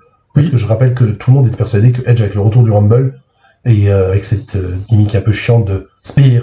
Ouais, le public qui gueulait Spear. Ouais, c'était un peu chiant. C'était chiant. Mais par contre, c'était un peu un match indie darling, quoi. Vraiment Internet, un match pour Internet. Chris Jericho, Edge, tout le monde voulait voir cette rivalité. Le match est très bon, mais Chris Jericho gagne. Incroyable. Vraiment, personne s'y attendait, ça, pour le coup. Et le lendemain, parce que dans le même show, il devient Mr. Money in the Bank, il cache et il prend le titre à Jericho. Aussi vite. Très vite. Trop vite. Je pense vraiment trop vite. Ils auraient dû tenter de le mettre en avant avec la manette avant qu'ils le prennent. Surtout que j'aime bien, moi, c'est des fois les personnages quand ils ont la manette. Tu sais, quand... Ouais, c'est ça. Lui, ils auraient pu pour essayer de le crédibiliser parce que déjà, les gens étaient un peu surpris parce qu'en plus, il bat très vite des très grosses top stars. Ils essaient de lui faire un run où il essaie de devenir un peu plus sérieux, sauf que ça marche pas parce qu'en fait, les autres catcheurs qui l'affrontent, ce sont des top stars, donc ils ont un peu plus de liberté que lui. Ils se permettent de se foutre de sa gueule. Donc, ça casse un peu le fait que quand il devient champion du monde poids lourd, il essaye de devenir beaucoup plus sérieux. Okay. J'aimais bien. Okay. Son singlet, au lieu d'être bleu couleur Amérique, il le met noir. Il essaie de rester stoïque, plus sérieux. J'aimais bien qu'il essayait de faire ça. Sauf qu'en fait, les mecs en face se foutaient trop de sa gueule. Okay. Donc du coup, c'était pas crédible. Et qu'en plus, c'est un champion tellement faible, parce qu'il arrivait à gagner des matchs contre Big Show, contre des mecs comme ça, mais souvent par disqualification, ou quand il gagnait, c'était par une triche. Et dans les shows, il perdait des matchs. Il prenait de pin.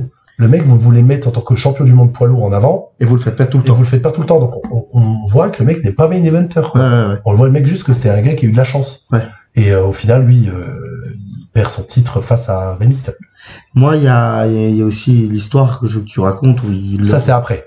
Où il le repousse un peu plus tard. Et là, j'ai beaucoup aimé, mais pareil, monter trop vite au main event. Et en plus, il a fait une connerie. On le repackage. Et j'ai beaucoup aimé son packaging. Même si c'est raciste, encore une fois. Un chouïa, parce que on le met en tant que manager avec Oncle Zebeka, donc Zeb Colter. Qu'on a énormément parlé sur l'émission sur JBL. Ouais. Allez la voir, c'est l'émission préférée de Messiah. Exact. Et en fait, donc on lui met un manager top parce que comme ça évite de parler. Parce qu'avec son cheveu sur la langue, ça évite à ce que les mecs sortent ça. Il se laisse pousser la barbe, il change un peu de coupe de cheveux. Et en fait, il devient... C'est l'Amérique profonde. Ouais. Sa gimmick, c'est l'Amérique profonde. Le redneck. Pas redneck. Vraiment l'Amérique profonde, vraiment du fin fond du Texas, de l'Oklahoma, tout ça. Donc avec basé très sur le racisme, en disant voilà, par rapport aux immigrés, tout ça. Ils aimaient bien la WWE, tout ça. Ah, ils aiment bien faire ça, et donc du coup ça permet d'avoir un heel facile. Ouais. Et du coup avec Zeb Colter qui est excellent au micro et qui a une tête qui sort de l'ordinaire avec son énorme barbe, moustache comme ça. Et en fait le gars il devient son bras armé. Et il dit voilà, on veut un vrai champion américain, quoi, le We the People. The People. Voilà, c'est ça, avec la main sur le cœur, Amérique et tout ça. Le t-shirt où tu peux remettre la main. Le t-shirt est arrivé après, quand il a été avec Cesaro. Au début, il n'y avait pas le t-shirt. Et on le met très vite main eventer face à Alberto Del Rio, qui était face. Donc mettre l'Amérique profonde face au Mexicain qui a réussi. C'est pour faire le machin. Et normalement. En plus, le Mexicain riche. Ouais, voilà, c'est ça. Alors que lui, il reprézait l'Amérique profonde pauvre. Ah, le Mexicain, la JBL, tu avais dit quand on parlait de lui. C'est ça. Et donc, du coup, et l'autre, c'est plus c'est l'Américain, bas de l'Amérique, Oui. vraiment qui refuse. Les white trash, on appelle ça. Un white trash, exactement ça. Et il devait, normalement, de ce que j'avais lu, il devait battre Del Rio. Il devait être champion du monde. On voulait le repousser parce que au niveau in-ring, par contre, on pouvait pas lui reprocher grand-chose. Il est très bon in-ring à cette époque. Je dis bien à cette époque.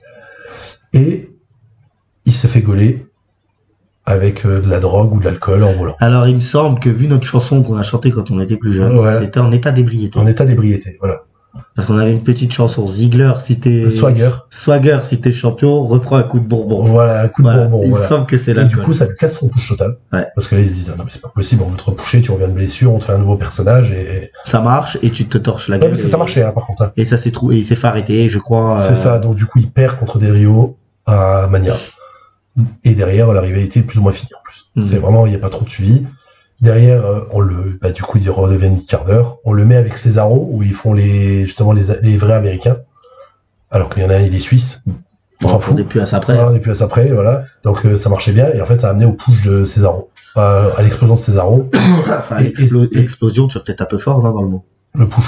Le push, parce que Cesaro, malheureusement. On en parlera peut-être un jour, ou peut-être dans tes trucs. Non, pas là, non, parce que Cesaro, c'est un petit peu, on est après. Ouais. On est après sur ces années-là. Je suis obligé d'avancer dans les années pour en Non, parler. mais là, ça, c'est pas grave. Voilà. Tu fais l'histoire de... Et ce mec-là, derrière, il se fait virer. Derrière, il a pas grand-chose, il se fait virer. Et il réapparaîtra en tant qu'homme de main de Chris Jericho au début de la AEW. D'accord. Où il était pertinent en tant que bodyguard, en tant que mec qui ne parlait pas. Donc, il est toujours resté dans le monde du catch. Non, lui, il a très vite fait du MMA. Ah oui, j'avais vu, ouais. Et il est pas mauvais. Ok. Il a juste un match où il a mis un coup de pied dans les couilles sans faire exprès, un coup de genou. Et... À partir du moment où t'es lutteur, mais je parle vraiment lutteur, tu peux aller en combat. Tu peux aller en vrai combat. Et en vrai, son utilisation AEW a été très pertinente pour moi. Ok. Bah, Ou un mec qui ne toucherait pas le titre, qu'on mettrait pas main eventer, pas upper mid-card, en tant que bodyguard. C'est Il parfait. était très bien, il a eu 2-3 matchs intéressants. Il a perdu. Par contre, au niveau de qualité in ring, vraiment, il est devenu beaucoup moins bon. Après, il a pris des années aussi. Hein. Voilà, c'est ça. Et qu'en plus, il essaie de mettre en avant son côté MMA. D'accord. Donc, du coup, ça lui permettait de moins mettre son côté in ring en avant. Ok. Et j'ai plus ou moins fait le tour. C'est pas mal, hein, ce que t'as fait. Je te dis la vérité, c'est pas mal. Tu vois, je voulais toujours te donner tout de suite un gros nom. On va repartir vers un nom un peu plus tranquille, histoire de calmer, c'est Jimmy Noble.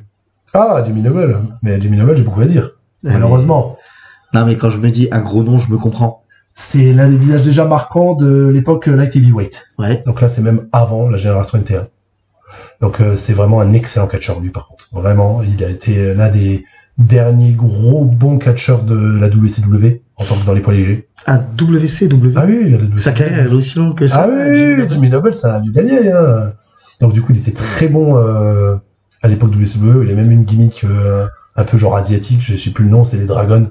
L'American Dragon ou un truc comme ça. Non, pas American Dragon, ça c'est Daniel Bryan, je dis la merde. Les Ninja Dragon. Ok.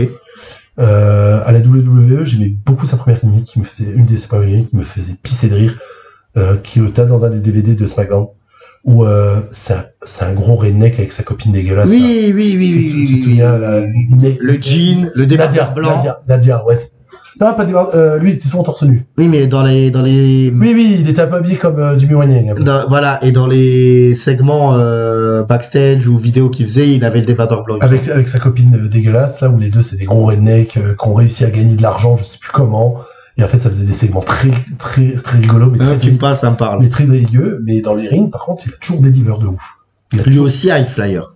Bah oui, c'est un poids léger. C'est vraiment poids léger, mais plus côté lui aussi, il est un peu plus au sol. Pour le coup. D'accord. C'est un poids léger, mais qui est un peu plus au sol et beaucoup plus technique. Et c'est dommage parce qu'en fait, les fois où je vais parler de lui, c'est pas la génération NT1, parce qu'en fait, il finit au début de on va dire dans les débuts de la génération NT1, parce que il a ce passage-là. Au bout d'un moment, on le voit plus trop. De temps en temps, il apparaît dans les home shows ou dans les low cards, beaucoup dans les shows secondaires comme Superstar, Main Event, Velocity, des trucs comme ça. Vraiment, ça a jamais, c'est un low carder, hein. Ça a toujours été un low carder. Tu peux pas faire. Et ce qui emmène la fin de sa carrière, on va dire vraiment de catcheur à l'écran, c'est il se fait dégommer par Sheamus. Oui. Et voilà. Sheamus dit qu'il l'éclate bien. Voilà, il termine sa carrière en fait. Et on le revoit que bien plus tard. Avec Seth Rollins. Avec la JJ Security entre Mercury et lui. Mais il a toujours, il me semble. Mais il est en backstage. Bossé en backstage, il fait partie des rods d'agents, où il prépare les matchs. Exactement. et c'est quelqu'un qui book beaucoup justement les matchs de low card, surtout des high flyers, parce qu'en fait le mec on peut pas l'enlever, Jimmy Noble, parce qu'il a une bonne carrière Ring of Honor et tout ça aussi. Hein. C'est un très très bon catcheur. Mais par contre, petit, pas de charisme, c'est un catcheur indépendant en fait. Et aujourd'hui, on est sur un... Mais qui a réussi à avoir un peu de carrière. Aujourd'hui, on est sur un mec corporel. Non, mais il a la carrière à la télé, puis il a la carrière aujourd'hui à la WWE, où je sais qu'il est à la, en backstage, il est pertinent, quoi. Et j'ai beaucoup aimé, la JJ Security, j'ai adoré. J'ai beaucoup aimé. Quand ils se font démonter la bagnole par Brock Lesnar. Ah ouais, quand ils se font éclater. C'était bon. C'était des punchy balls. Brock Lesnar, il a failli tuer quelqu'un en balançant la portière dans le public, tu te rappelles? Je m'en souviens. Et voilà, bah, j'ai essayé d'aller plus vite que je peux. Non, mais c'est bien. Mais je te demande pas d'aller vite, mais c'est bien. Non, c'est très bien. J'hésite. Est-ce que je t'envoie tout de suite Allez, le champion du monde actuel, Cody Rhodes. Oula. Oula. Tu t'arrêtes à... Tu ne retraces pas toute sa carrière. Ah, non. Je n'ai pas 3 heures d'émission. Ah ouais, non, mais là, ça va être compliqué. Je vais juste... Alors, vous savez quoi? Ce que je vais faire, c'est du parler du feeling que j'avais. Moi, je vais parler un peu du côté émotionnel et pas du côté, on va dire, histoire. Moi, je vais te poser la question déjà. Qu'est-ce qu'était Cody Rhodes à cette époque-là comme catcheur? Bah, en fait, déjà, à cette époque, quand on commence, c'est fils de Dusty Rhodes. On le met en avant, équipe avec Hardcore Holly, qui amène très vite à une association avec un autre fils de Ted DiBiase. Donc, qui deviennent Priceless. Ouais. Ils font... Priceless amène très vite à The Legacy. Mais c'est vraiment le fils de Dusty Rhodes? Bah oui. C'est pas le fils du facteur ou du laitier? Non, quand tu regardes, même si au niveau du physique c'est pas pareil, ils ont beaucoup de trucs qui ressemblent. Après, je pense qu'il a plus pris la génétique de Runnels, du coup. Ah ouais, parce que son frère, non, par exemple, tu vois, son frère c'est vraiment le fils à Dusty Rhodes, tu vois, y a pas de problème. Cody est un peu plus beau gosse. Cody, c'est quand même un beau gosse. Ouais. Bah, justement, ça a beaucoup aidé dans les gimmicks. Cody, pour moi, alors déjà, après, il est avec Randy Orton, donc ça a été très long, ça la période de Legacy, c'était très bien. Tout le monde voyait Ted DiBiase. On voit ce qu'il en est devenu, on va pas en parler des affaires de Ted DiBiase. T'en as parlé dans l'émission sur Triple H. Peut-être. Un petit peu parce qu'on a parlé justement de la Legacy. Ouais, voilà. Et beaucoup de gens voyaient toujours Ted DiBiase, mais moi je voyais Cody Rhodes parce que dans le in-ring, je le trouvais déjà meilleur. Ouais. C'est Hardcore Holly, son premier... Oui, je l'ai dit. Ah bah excuse-moi. Voilà, faut écouter quand je parle. Désolé. Voilà. Que justement, il est champion du monde par équipe avec Hardcore Holly, et qu'il est censé affronter Ted DiBiase qui a un partenaire mystère, et qu'en fait, quand le match lance, il dit « Ah non, mon partenaire va arriver », la cloche sonne, Cody défonce Hardcore Holly, et en fait, il se met tous et c'est comme ça qu'ils se mettent ensemble. Il arrive à avoir un changement de titre en étant lui-même, avec lui-même. Et comme c'est les catcheurs de 3e génération, comme Orton, seconde génération. Orton, c'est 3e, et voilà, c'est pour ça qu'ils se mettent avec Orton. Voilà, c'est ça, c'est la Legacy. Ce qui est pas mal. C'est pas mal. C'est très bien, c'est juste dommage que Legacy, quand t'as fini, c'est Orton qui gagne, et en fait, les deux...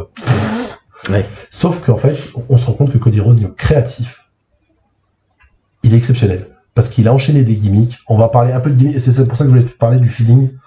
Je vais pas tout retracer, je vais juste parler de chaque gimmick. On avait fait l'émission sur Matt Hardy, où on parlait du potentiel créatif de Matt Hardy. Cody Rhodes est pas mal aussi. Cody Rhodes est pas mal aussi. Donc, le premier truc qui devient, c'est le personnage un peu le plus beau du roster, qui devient Dashing Cody Rhodes. Moi, je sais que tu as adoré ce personnage. Non, moi, c'est celui d'après que j'adore. Quand il a le... Arrête de me couper. Si tu veux que j'en parle, il faut me laisser. Donc, du coup, Dashing Cody Rhodes. Donc, du coup, il a des segments avec les divas où il montre qu'il est le plus beau. Il gagne un concours, je sais pas s'il est café ou pas, ou comme quoi c'est le plus beau des catcheurs dans le roster. Donc, du coup, il se la pète. Donc, vraiment, il met de la crème, il est tout brillant, il est beau, tout ça. Il rentre en rivalité avec Rey Mysterio dans ce moment-là, et en fait Rey Mysterio lui pète le nez. Sauf qu'en fait, il pète pas vraiment le nez, mais pour lui, si, il a attaqué son visage. Et là, il change de personnage. Dashing Cody Rhodes, qui est avant son retour, mon personnage préféré. Voilà, c'est celui-là. C'est mon personnage quand préféré. Il a le masque. Quand il a le masque en verre et qu'on se rend compte, le masque en plastique transparent, et qu'on se rend compte, en fait, il a rien pété, quoi. Il est toujours aussi beau, quoi. Mais en fait, lui, ça l'a traumatisé, il est devenu fou. Et en fait, t'as attaqué mon visage, et en fait, il devient psychotique. Il s'en prend même à son père. Ouais. Son père est obligé, au bout d'un moment, quand même de s'allier à lui pour défoncer Rey Mysterio, parce qu'il peut pas laisser son fils tout seul. Mais son père lui fait la morale et tout ça, et il est au bord de dégommer son père. Il est même en rivalité. Il commence déjà à être en rivalité aussi de son sens avec son frère, où il défonce même Booker T. Il devient champion intercontinental, et c'est l'un des meilleurs champions intercontinentaux de l'époque pour moi, de l'époque Inter.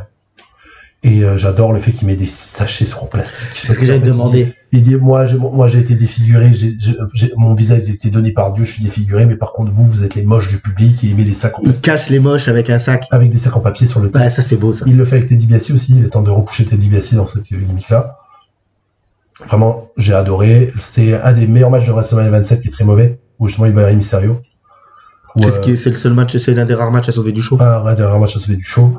Au bout d'un moment, il va finir par enlever le masque et continuer sur. En fait, il est entre les deux, où il est toujours un champion intercontinental, mais ça amène sa perte de titre face au Big Show.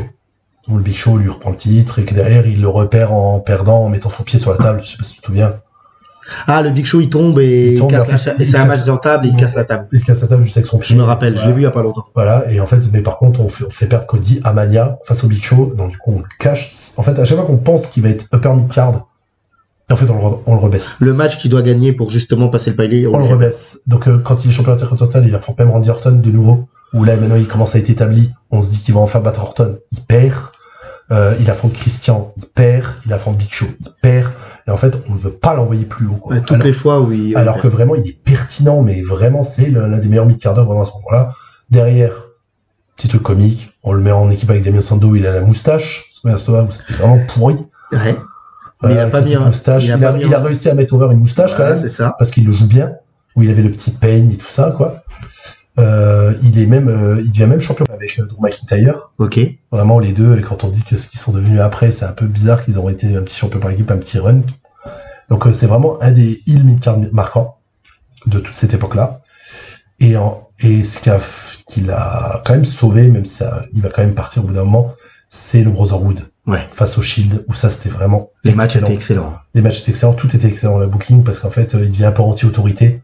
Parce que on ras le cul de l'Authority, justement. L'Authority leur envoie le Shield, et on dit, si vous perdez, vous serez viré, et tout ça. Ils se font humilier, mais ils arrivent à gagner, ils battent le Shield, ils sont champions par équipe. Il n'y a pas le père aussi qui est là? Bien sûr. C'est ça. Il y a Dusty qui est là, et c'est vraiment la fameuse une des dernières apparitions de Dusty avant sa mort. Avant son départ, ouais, avant son décès. Avant son décès, donc c'est génial, je trouve. Et là où il y a Cody Rhodes, quoi.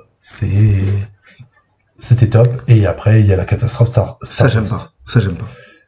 Personne n'aime, mais par contre, le truc qu'on peut pas lui enlever, c'est qu'il l'a pris à bras le corps. Ah oui, il était très divertissant. Et lui, il y a cru. Hein. Il y a cru, et franchement, il y a eu un moment où on pensait qu'ils avaient pareil, le coucher comme ça, et ça n'a pas marché. Ok. Et c'est là qu'il décide de s'en aller. De s'en aller. Ouais. Et tu reprends pas sur la suite. Non, comme ça, on s'arrête là. Je vais te poser une question. Quand même, tu me réponds assez rapidement. Entre lui et Dolph Ziggler, entre lui et Drew McIntyre, qui sont partis tous les deux de la WWE, qui sont revenus ensuite. Lequel des deux c'est le mieux réinventé? Cody, parce que Drew McIntyre, c'est grâce à son physique qu'il s'est inventé. Ouais. De cette fait un physique de Golgoth et tout ça, mais il reste quand même l'écossais et tout ça. Il s'est réinventé maintenant encore. Drew McIntyre, c'est son personnage de maintenant qui est une vraie grosse réinvention. Où le mec, c'est la voix des gens sur Twitter, où c'est génial, où il dit la vérité, quoi. Ouais, mais par contre, qu'est-ce que... Quand il revient, c'est juste parce que c'est devenu le nouveau Conan le Barbare. Qu'est-ce qu'il est classe, quand même. Ah ouais, Drew, il est exceptionnel. Ouais. Mais Cody, c'est tout son parcours indépendant, on va pas en parler. Parcours New Japan, parcours Ring of Honor, de rejoindre le Bullet Club. AEW. La création de AEW, l'American Nightmare. La création de personnage d'American Nightmare, c'est vraiment lui qui a réussi à se trouver et devenir la méga star. Ah, ça c'est bien. Voilà. Ça c'est génial. Non suivant. Très bien sur Cody Rhodes, très bien. T'as fait vraiment la durée que je voulais. Eh ben, je t'avais dit qu'on allait en reparler, c'est Alex Riley. Ah bah, je vais faire vite. Eh ben, fais ça vite parce que t'allais dire de sortir un truc qui avait l'air marrant avec Cena là tout à l'heure. Bah, je vais leur dire. Le problème de la carrière d'Alex Riley, c'est John Cena. C'est lui qui l'a plombé. C'est lui qui l'a tué. Complètement. Parce que le mec avait beau physique. Il se débrouille au micro. C'était avec le Miz, non? Avec le Miz, c'est ça. C'est ce que tu disais tout à l'heure, c'était son poulain de son garde du corps. Ils ont tenté de justement, il tourne au bout d'un moment sur The Miz, où c'était vraiment sympa, où vraiment on veut le pusher et tout ça. Et en fait, John Cena. Rabat a fait non avec la meule. Voilà. C'est vraiment, il l'a pourri backstage. Il a dit non, moi j'en vois rien, machin. Il a dit le mec là, parce que je crois qu'ils avaient eu une mésentente dans un match où il a dû faire mal à John Cena ou un truc comme ça, et en fait John Cena a dit terminé. Et il est revenu quelques années plus tard à NXT, où on a tenté d'en faire quelque chose, où c'était quand même assez sympa, mais ça n'a pas bougé NXT, et au final, maintenant, c'est fini pour Alexa Bliss. Un petit peu par moment despote quand même, Cena. Hein. Complètement. Plus que le jour où on va faire son émission, tu vas avoir des choses à dire. Beaucoup, parce qu'il a tué beaucoup de gens. Pour péter l'image. Il y en a un autre qu'il avait tué alors qu'il n'avait rien fait rien fait de mal, c'était Tyler Rex. Voilà. Je voulais le mettre, mais j'ai pas mis. Non, il n'y avait pas grand-chose à dire. Là, j'en ai encore 4. Oui. J'aimerais bien que tu parles un petit peu de R-Truth. Parce qu'on en reparlera jamais, je pense, dans une émission dédiée à lui. Et c'est quand même un mec qui est toujours là aujourd'hui. Toujours pertinent. Toujours marrant. Il me fait... Gaulerie. Moi, l'année dernière, avec le recours du Rumble féminin, c'est quand même exceptionnel. Ouais, il l'a fait sur tous les matchs. Hein. Quand il vient au Rumble masculin, il demande à faire le passage de tomber comme en équipe avec Dominique. Avant, il fait éliminer... C'était génial. Il fait éliminer celui qui s'est blessé, comme il s'appelle. J.D. McDonald. Il fait éliminer J.D. McDonald, il le jette dans le ring et tout. Quand il fait le mec qui a peur de celle qui est en viking, c'est magique. Oui. Le mec, il a un acting, c'est exceptionnel. Même si c'était à chier par terre, c'est le visage du 24/7 aussi. Ouais. C'est lui qui l'a gagné 150 fois, là. Le mec, tu sais que tu tombes des fois sur ses vidéos sur les réseaux sociaux où il danse avec sa fille. Oui. Donc tu sens que le mec, en plus, il est hyper gentil. Il est bloqué dans le temps aussi. Ah bah lui, c'est ce que je te disais tout à l'heure. Hein. Tu parlais de Bobby Lashley, je te dis, j'ai un autre catcheur afro qu'on peut pas savoir son âge, c'est lui. Hein. Ah oui, parce que je sais même pas si t'es au courant. Tu sais qu'il est là depuis l'ère Attitude. Oui, je sais. C'était Kekiwik. Je sais.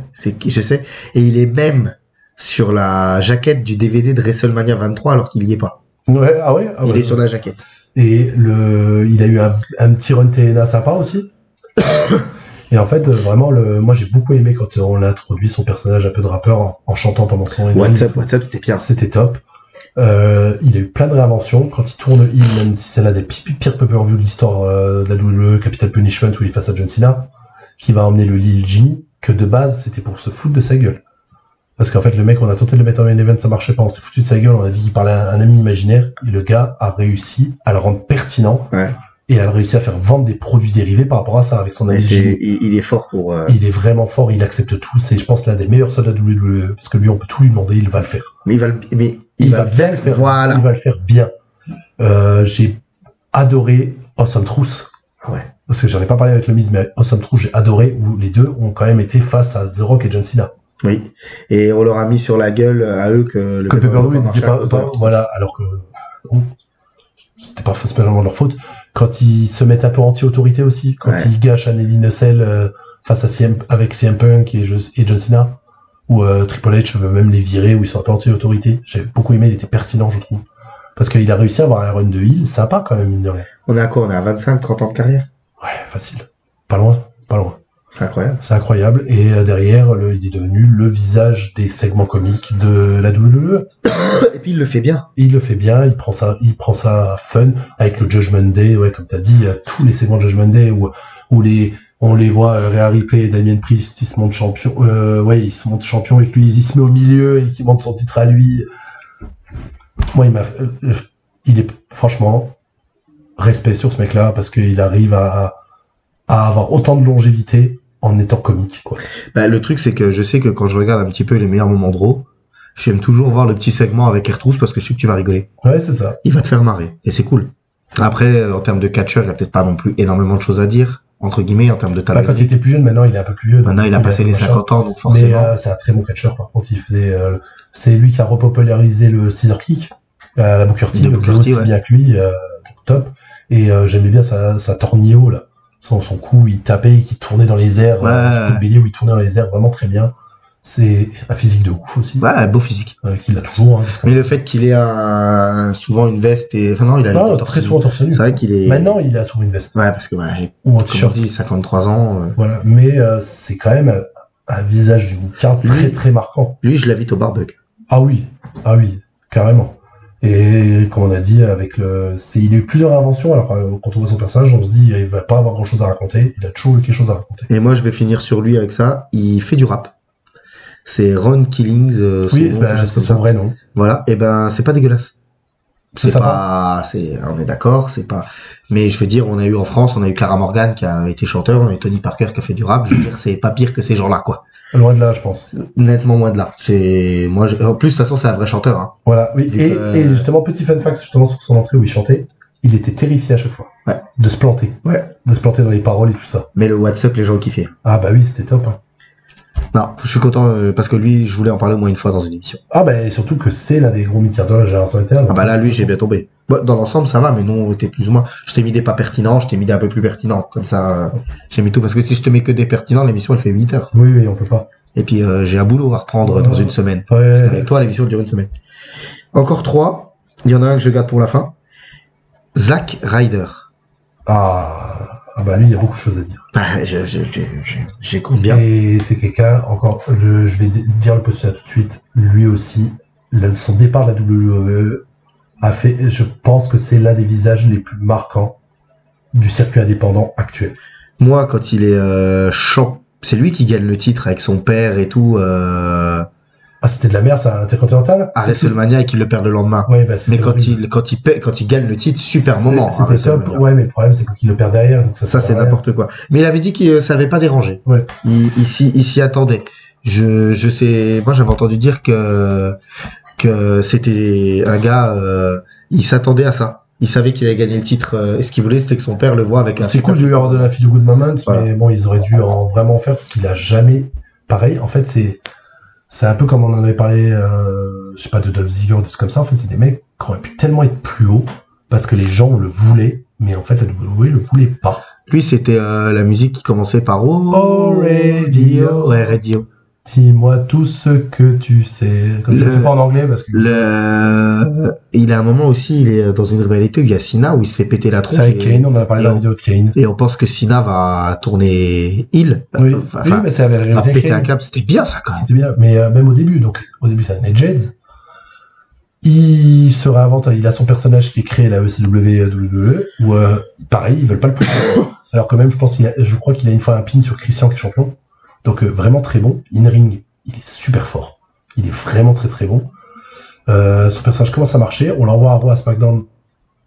C'est moite-moite. On le met pas assez en avant, il perd beaucoup. Mais lui, il décide d'utiliser Internet aussi. Et il devient même l'Internet champion. Et en fait, il cartonne sur les réseaux. Et ça commence à arriver dans les shows. Les gens... C'est un personnage quand même. Ouais, non, mais il a réussi à faire que ces petits buzz Internet, il a réussi à ce que le public chante pour lui. Donc du coup, ils ont pas eu trop le choix d'un peu de le mettre en avant, mais encore une fois, on est dans la période où McMahon, si c'est pas lui qui décide, il voudra pas. Même si c'est les fans qui veulent mettre au nu, il voudra pas. Comme on a dit, il a eu pas mal d'interactions avec John Cena qui étaient vraiment sympas. Il a été champion aux États-Unis, qui était assez cool. C'est un visage marquant mid-card, mais ça a jamais dépassé. Il aurait pu plusieurs moments, mais ils l'ont jamais fait. Donc on va plus ou moins s'arrêter là. Un peu High Flyer, un petit peu. Pas trop, non. Pas trop. Pas trop. Bon, à part son Rogue Rider où il saute, ça déglariette qui est très bien. Sinon, il est pas le flyer, mais c'est un bon catcheur, quoi. En plus, il a un bon physique, il est assez grand, longiligne, mais assez grand. On l'a mis vite avec des nanas aussi. À la ECW, il avait Mendes, je sais plus son nom. Voilà, donc c'est un peu rigolo. Et derrière, il a eu F Torres, avec John Cena et tout ça, ou même John Cena embrasse F Torres devant la tête de Rider qui est en chaise roulante. Je me demande... Gossip, je me demande si c'est pas, on parlait de Bobby Lashley, si c'est pas Yves Torres, justement, qui était à l'époque la compagne de Bobby Lashley. Aucune idée, je peux pas dire. Non, mais je te disais tout à l'heure que c'était avec une diva. J'irai pas couper ma main, ouais. Mais il me semble que c'est... Mais il a vraiment été, en fait, lui pareil, à chaque fois qu'on pouvait le mettre en avant, un peu comme Cody Rhodes, eh ben non. Pas non, on veut pas. Et souvent le rendre ridicule, le rendre machin. Et je sais plus s'il y a une période où après où il part, où il est viré, où on le voit plus. Il a eu un moment marquant où les anciens Edgeheads arrivent à devenir champions aussi par équipe face au FTR dans le pré-show de WrestleMania, c'était cool, avec son collègue Kurt Hawkins, okay. qui avait cassé en face à losing streak de 250 matchs là. Kurt Hawkins, c'était pas celui aussi qu'on avait avec le Miz ou je sais plus avec qui on l'a vu. Non, toi tu confonds peut-être avec Curtis Axel. C'est ça, je confonds avec Curtis Axel. Rien à voir. Là, c'était celui qui arrêtait pas de perdre. Ouais. Limite, c'était juste de perdre et qu'en fait, au bout d'un moment, ils lui ont donné par équipe avec Zack Ryder. Oui, avant de virer les deux, limite juste après. Quoi. Ouais, mais bon, moi. Et ce mec-là, il part en circuit indépendant. Et là, il devient d'une pertinence incroyable. Il prend le nom de Matt Cardona, je pense peut-être même son vrai nom. Oui, c'est son vrai nom. Actuellement, il y a toujours, on se souvient toujours de lui parce que sa femme est à la WWE, c'est Chelsea Green. Oui. Et là, il devient exceptionnel sur le circuit indépendant. Il a un petit match à la WWE qui est face à Cody Rhodes parce qu'ils sont amis. Ok. Mais c'est pas suivi. Et derrière, il devient l'un des visages de la GCW, où il se réinvente, où il se prend pour John Cena. Il a déguisé en John Cena avec Chelsea Green, ils ont des segments ultra marrants, et en fait, il est mais il pète les plombs. En fait, il est égomaniaque, il dit, moi, je suis une vraie star. En fait, il ramène dans une fédération indépendante où il y a du hardcore et des matchs extrêmes, il catch, comme à la WWE. Corporate, comme à la WWE, en fait. Donc, ce qui est incroyable. C'est incroyable. Un autre petit fun fact que j'aime beaucoup, il s'est pointé à un show de la DDT au Japon, donc c'est la fédération comique. Ok. Il n'y a pas que du comique, parce qu'il y a du stiff dedans, mais il y a beaucoup de segments comiques à la DDT. Il s'est pointé pour faire un match à la DDT avec la ceinture de championne par équipe de sa femme.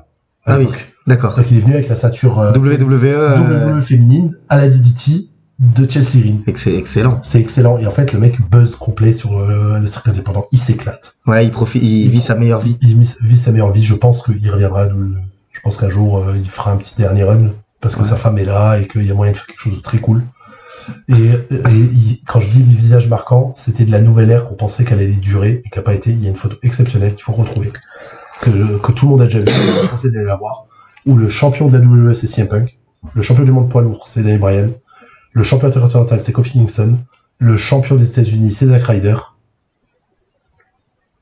Les champions par équipe, ça doit être Kofi Kingston et Evan Bourne. Le champion intercontinental, ça doit être Dolph Ziggler. Et en fait, on voit que ça devait être toute la génération qui aurait pu éclater. Et qu'en fait, pratiquement tous, ça n'a pas marché. Ouais, ça n'a pas marché. Où ils ont pas voulu. Et en fait, il y a eu une petite période où ils ont tous été champions en même temps. Et la photo est exceptionnelle. Ah, c'est beau ça. Ça doit être sympa. Et vraiment, Zack Ryder, c'est un des gros ratés WWE parce qu'il y avait vraiment, avec son fan following, que les gens kiffaient sur Internet, l'Internet Champion, les gens chantaient son nom dans les salles, il y avait quelque chose de fou à faire. C'est dommage. C'est dommage. C'est dommage. Moi, je te dis, je me rappelle de lui avec son père, où, quand il est content de gagner le championnat, ce que je disais tout à l'heure. Et son theme song est génial. Ouais, Radio, c'était top. Ouais. Radio, c'était top. Oh, ouais. C'est presque, t'as l'impression que c'est pas une chanson de catch. Ouais, bah oui. Tu peux presque l'écouter vraiment, quoi. Alors, avant qu'on passe au dernier, parce que j'avais mis Carlito, mais on l'a déjà fait la première fois, même que je m'étais trompé de temporalité. Est-ce qu'il y a un autre nom qui te vient à l'esprit? Réfléchis quelques secondes. Moi, je vais dire aux gens de nous mettre des j'aime, de nous mettre des commentaires, de s'abonner et de pas hésiter à nous donner s'ils ont envie de sujets qu'ils veulent qu'on traite. On est là pour ça. C'est avec grand plaisir qu'on le fera. Carrément. J'ai pas spécialement de nom comme ça parce que peut-être on en parlera dans d'autres vidéos. Ouais. On en a déjà parlé parce que j'aurais pu citer Santino Marella. Ouais, mais j'ai pas voulu le mettre parce que on en a parlé il y a pas si longtemps. Je voulais mettre Umaga, mais on en a parlé aussi il y a pas si longtemps, donc je l'ai pas mis. Ensuite, j'aurais bien voulu dire quelques mots sur le Great Khali. Mais à cette époque-là, il est presque main eventer. Il est main eventer. Voilà, donc j'ai pas voulu en parler. Il est main eventer. Comme si c'était une erreur. Et après, derrière, il y a son run catastrophique, on va en parler vite fait, quand il devient le sexy Khali, où il embrassait les femmes, là, dans les Great Khali. De toute façon, on a largement une vingtaine de minutes, donc on peut meubler un petit peu avant de finir, avant que je te dise le dernier nom. Great Khali, qui est là pour le marché indien. Oui. Parce que, déjà, physiquement, Ouais, mais le problème de Great Khali, même s'il arrivait à rendre un peu crédible ses coups, c'est quand il marchait, on savait qu'on pouvait pas en faire. Il est pété de partout. Ouais. Le mec, de toute façon, est tellement grand que ses genoux sont fracassés. Mais il a très bien été introduit, où il défonce Undertaker. Voilà, avec, au début managé par, avant qu'il soit managé par, Singh, il était managé par, par Daivari, qui voulait encore se venger de Taker, qui lui a envoyé plein de gars, dont Marc-Henri Kurtengel, tout ça. Donc c'était bien, l'intro. Ils l'ont mis main eventer, je sais pas si c'est une bonne chose. Non, parce qu'en fait, in-ring, ça suit pas. Le Punjabi match face à Batista, par exemple, c'est n'importe quoi. Ouais, déjà le premier Punjabi, il est même pas dedans parce qu'il se blesse, je rappelle, hein, c'est Big Show contre Undertaker, le premier Punjabi contre Batista, c'est une horreur. Il y a 2-3 moments où les matchs sont vraiment bien, c'est face à John Cena, face à Triple H, c'est pas mal, parce que c'est bien fait. Mais en fait, il était beaucoup trop limité pour un géant. C'est pas Big Show. Le problème, c'est que c'est simple. Pour moi, la meilleure image de lui par rapport à son physique et à ses blessures, c'est la team Nexus contre la team Cena. Oui, ils sont obligés de le sortir du match. Alors, avant ça, en fait, au moment de la création de l'équipe, parce que moi, c'est un de mes segments préférés quand Cena présente son équipe. Et il appelle tout le monde. Et il y a le Great Khali dans l'équipe, tu te souviens? Oui, oui. Et ben en fait, après un moment, je sais pas si tu te rappelles, toute l'équipe de Cena va sur le ring et le Nexus se sauve. Oui. Et ben le Nexus est déjà parti. Great Khali Le Great Khali n'est pas encore dans le ring parce que il peut pas. Mais par contre, encore une fois, je trouve que c'est l'utilisation déplorable des géants. On y reviendra si on fait une émission sur le Big Show. J'en ai déjà parlé, j'avais déjà teasé. Je veux qu'on la fasse sur le Big Show, il y a trop de choses à dire. Et du coup, l'utilisation déplorable des géants où le mec, quand on le fait arriver, on le rend crédible, on le machin, on lui donne même le titre, et derrière, on fait un personnage complètement ridicule, comique, et même pas drôle. Mais parce que je pense que la WWE était peut-être pas, ne pensait pas qu'il était autant pété de partout. Ouais, mais même parce qu'il a marché au marché indien, parce que c'est vraiment une star, lui, hein. Alors, un ancien policier, t'imagines, c'est lui qui te met le PV? Ah oui, c'est un ancien policier. Même si t'as pas bu, de toute façon. Il a une école de catch là-haut, il cartonne vraiment, c'est la seule utilisation pertinente que j'avais bien aimé, même si, pareil, peut-être un jour j'en parlerai, parce que c'est un peu une Madeleine de Proust, parce que je sais que c'est nul, mais j'ai quand même aimé. C'est quand, il fait gagner Jinder Mahal face à Randy Orton dans le Punjabi. De le faire venir à ce moment-là, j'ai trouvé ça cool. Franchement, j'ai trouvé ça cool. Juste après, je terminerai avec ça là-dessus. En plus, le mec a une carrière d'acteur assez, Ouais, il a fait beaucoup de films, ouais. Alors, j'allais dire incroyable, pas dans le sens il a fait que des super films, c'est pas le mot. Mais je veux dire, le mec, il a une carrière internationale. C'est-à-dire qu'il a, alors, moi j'aime beaucoup le film Mita ou Mita, on en avait déjà parlé, ouais. Où il a un rôle, rigolo. Secondaire très rigolo. Il joue dans Max la Menace. Il y a Steve Carell, oui. The Rock, Anna Tawai, ouais. Et lui, et il a un rôle important. Il fait pas le marsupilami aussi? Alors j'allais y venir.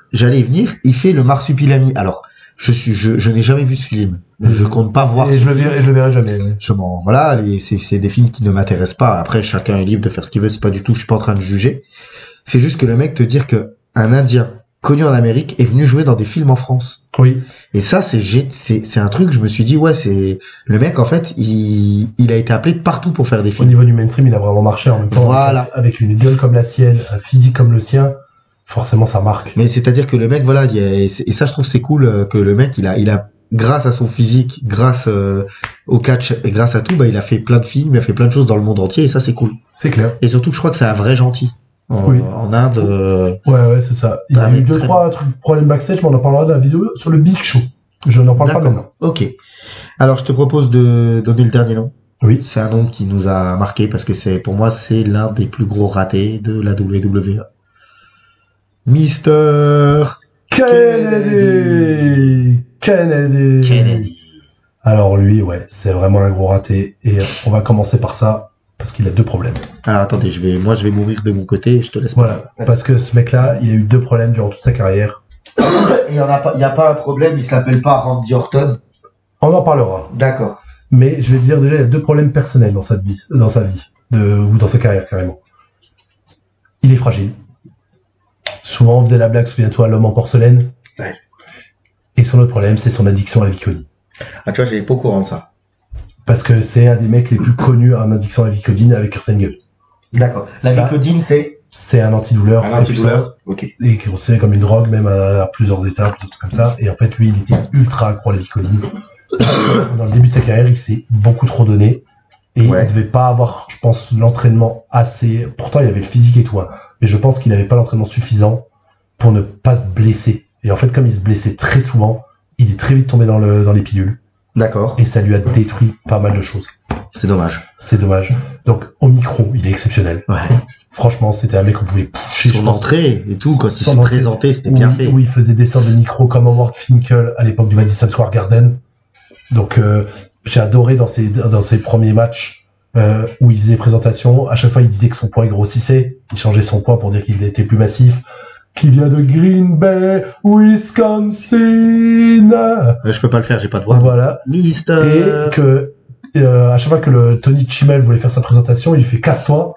C'est moi qui fais la présentation. Donc il faisait la présentation à la place, il trash-talkait le mec en face. C'était génial. Il avait une gueule. Lui, on peut dire qu'il a une gueule qui est reconnaissable, une gueule de catcheur, je trouve. Ah ouais. Il a une tête qui sort de l'ordinaire. Tête de catcheur heel. Ouais, de catcheur heel. C'est un bon catcheur heel. Il a eu plein de rivalités cool, quoi, face à l'Undertaker. Avec en équipe avec MVP face à Kane aussi. Il devait être dans la storyline du fils de McMahon, heureusement. Il a pu être éloigné de ça. Je crois qu'ils en parlaient même que ça pouvait être lui, non? Normalement, ça devait être lui, ouais. Heureusement, ils l'ont pas collé. On décide de coup d'un moment parce qu'on le push, quoi. Il a un titre, des États-Unis qui il y a pas longtemps, mais on lui donne quand même pour dire qu'il a un titre. Parce qu'il avait sa rivalité avec l'Undertaker dans un super match en plus à la fin. Le Last Ride match à Armageddon, il est top. Il a, je crois, aussi des matchs il a fait partie des mecs avec Ric Flair. Oui, dans les derniers matchs, et vraiment, c'est au micro, il est intestable. Et on décide, forcément, comme le mec là, il voulait l'envoyer aux étoiles parce qu'il avait le potentiel, on lui donne le Money in the Bank en 2023. En 2023, avant 2023, pardon. Et malheureusement, il se blesse. Ouais. Et du coup, on décide qu'il se fasse dégommer par Edge. Que Edge récupère le Money in the Bank. Donc le mec ne peut pas toucher le titre de champion du monde. Quand il revient à Raw, il tourne face à William Regal, qui est le manager général de l'époque. Ouais. Et il rentre en rivalité avec Randy Orton. Rien que déjà, il a participé au match où John Cena se blesse aussi aux pectoraux. Mais c'est pas lui qui le blesse. Oui. C'est pas lui. Mais c'est lui qui est dans le match avant que Randy Orton attaque John Cena à ce moment-là. Mais là, il est en rivalité avec Randy Orton. Et en fait, il fait mal à Randy Orton. Il est au bord de lui péter une des clavicules sur un raté. Sur un spot, il le rate. Et Randy Orton, il a dit, ce mec-là, vous le dégagez. Ouais, c'est lui ou moi. C'est reconnu. Ouais, c'est plus ou moins ça. On a dit, ce mec-là, il est trop dangereux. De toute façon, vous pouvez pas me miser dessus parce qu'il fait que de se blesser. Ouais. Ce qui est marrant quand on peut dire Randy Orton. Ce qui est marrant quand je vois des gens aujourd'hui sur les réseaux qui disent, je suis pressé qu'Orton revienne, ou enfin, il va revenir pourquoi? Ouais. Non, mais. Ouais. Il va rapporter un peu son... Je rappelle que, désolé, on va lui mettre un petit tacle, c'est juste pour un peu marrant. Je rappelle qu'une fois, Randy Orton, il a pas pu, il a été write-off pendant 2 ou 3 semaines de la télé, parce que, avec ses épaules pourries, il s'est blessé en sortant les poubelles. Ouais, c'est vrai. Ouais, enfin, moi, je te rappellerai qu'un jour... Encore une fois, pauvre Randy Orton, pour le coup, un match qu'on attendait comme jamais, Edge Randy Orton, des années après, parce que quand il s'était affronté à l'époque du Règne de la Terreur pour c'était génial. Il se affrontent tous les deux en étant main eventer, et Randy Orton en tapant sur le sol, parce qu'à l'époque il tapait avant de faire le RKO, il s'est pété l'épaule. Il se démit l'épaule. Ouais, c'est un peu comme Sami Zayn qui se pète l'épaule avant d'affronter Cena, tu te rappelles? Oui, en faisant une célébration. Ouais, en faisant l'appel au public. Moi, mon préféré, ça sera quand même le joueur du FCMS qui se pète les ligaments croisés en rattrapant le parfum? Non, en promenant son chien. Ah, en prenant son chien. Non, celui en rattrapant le parfum, c'est un gardien espagnol. D'accord, voilà. Avant la Coupe du Monde, quand même. Ouais. Il a fait tomber la bouteille de parfum, il a voulu l'amortir avec le pied, très malin. Et en fait, la bouteille de parfum, c'est Santiago Canizares, le gardien de Valence à l'époque. J'aime beaucoup cette anecdote. Et le mec, en fait, il a voulu contrôler le parfum avec le pied, et en fait, il s'est sectionné les tendons, je crois. Le tendon du dessus, là. Oh, la pitié. Et c'est pour ça que c'est Casillas qui est en équipe d'Espagne en 2002. C'est pas le même sport. Oh, voilà. Mais du coup, ouais, pauvre Kennedy, en fait, c'est donc il avait une grande gueule aussi. Comme en plus il était accro à la Vicodine, donc du coup, il devait pas réagir bien à certains trucs. Ouais. Je sais qu'il a eu des soucis backstage aussi dans sa manière de réagir.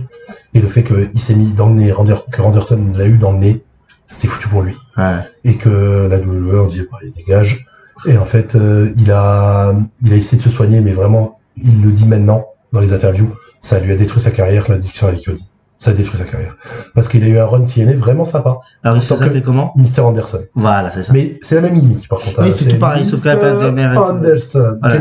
Ken Anderson, du coup. Voilà, à la place d'être Ken Kennedy, c'est Ken Anderson. Mais c'est dommage parce que vraiment, lui, il fait partie, je pense, du top 10 des plus gros ratés WWE parce qu'il y avait un potentiel de fou. Sauf que pour une fois, c'est pas que à cause de la WWE. Non. Il y a un peu de sa faute aussi. Oui, il y a un peu de sa faute aussi. Les démons, plus les relations backstage. Ouais, merci Randy. Merci Randy. Messiah, je regarde un peu les noms.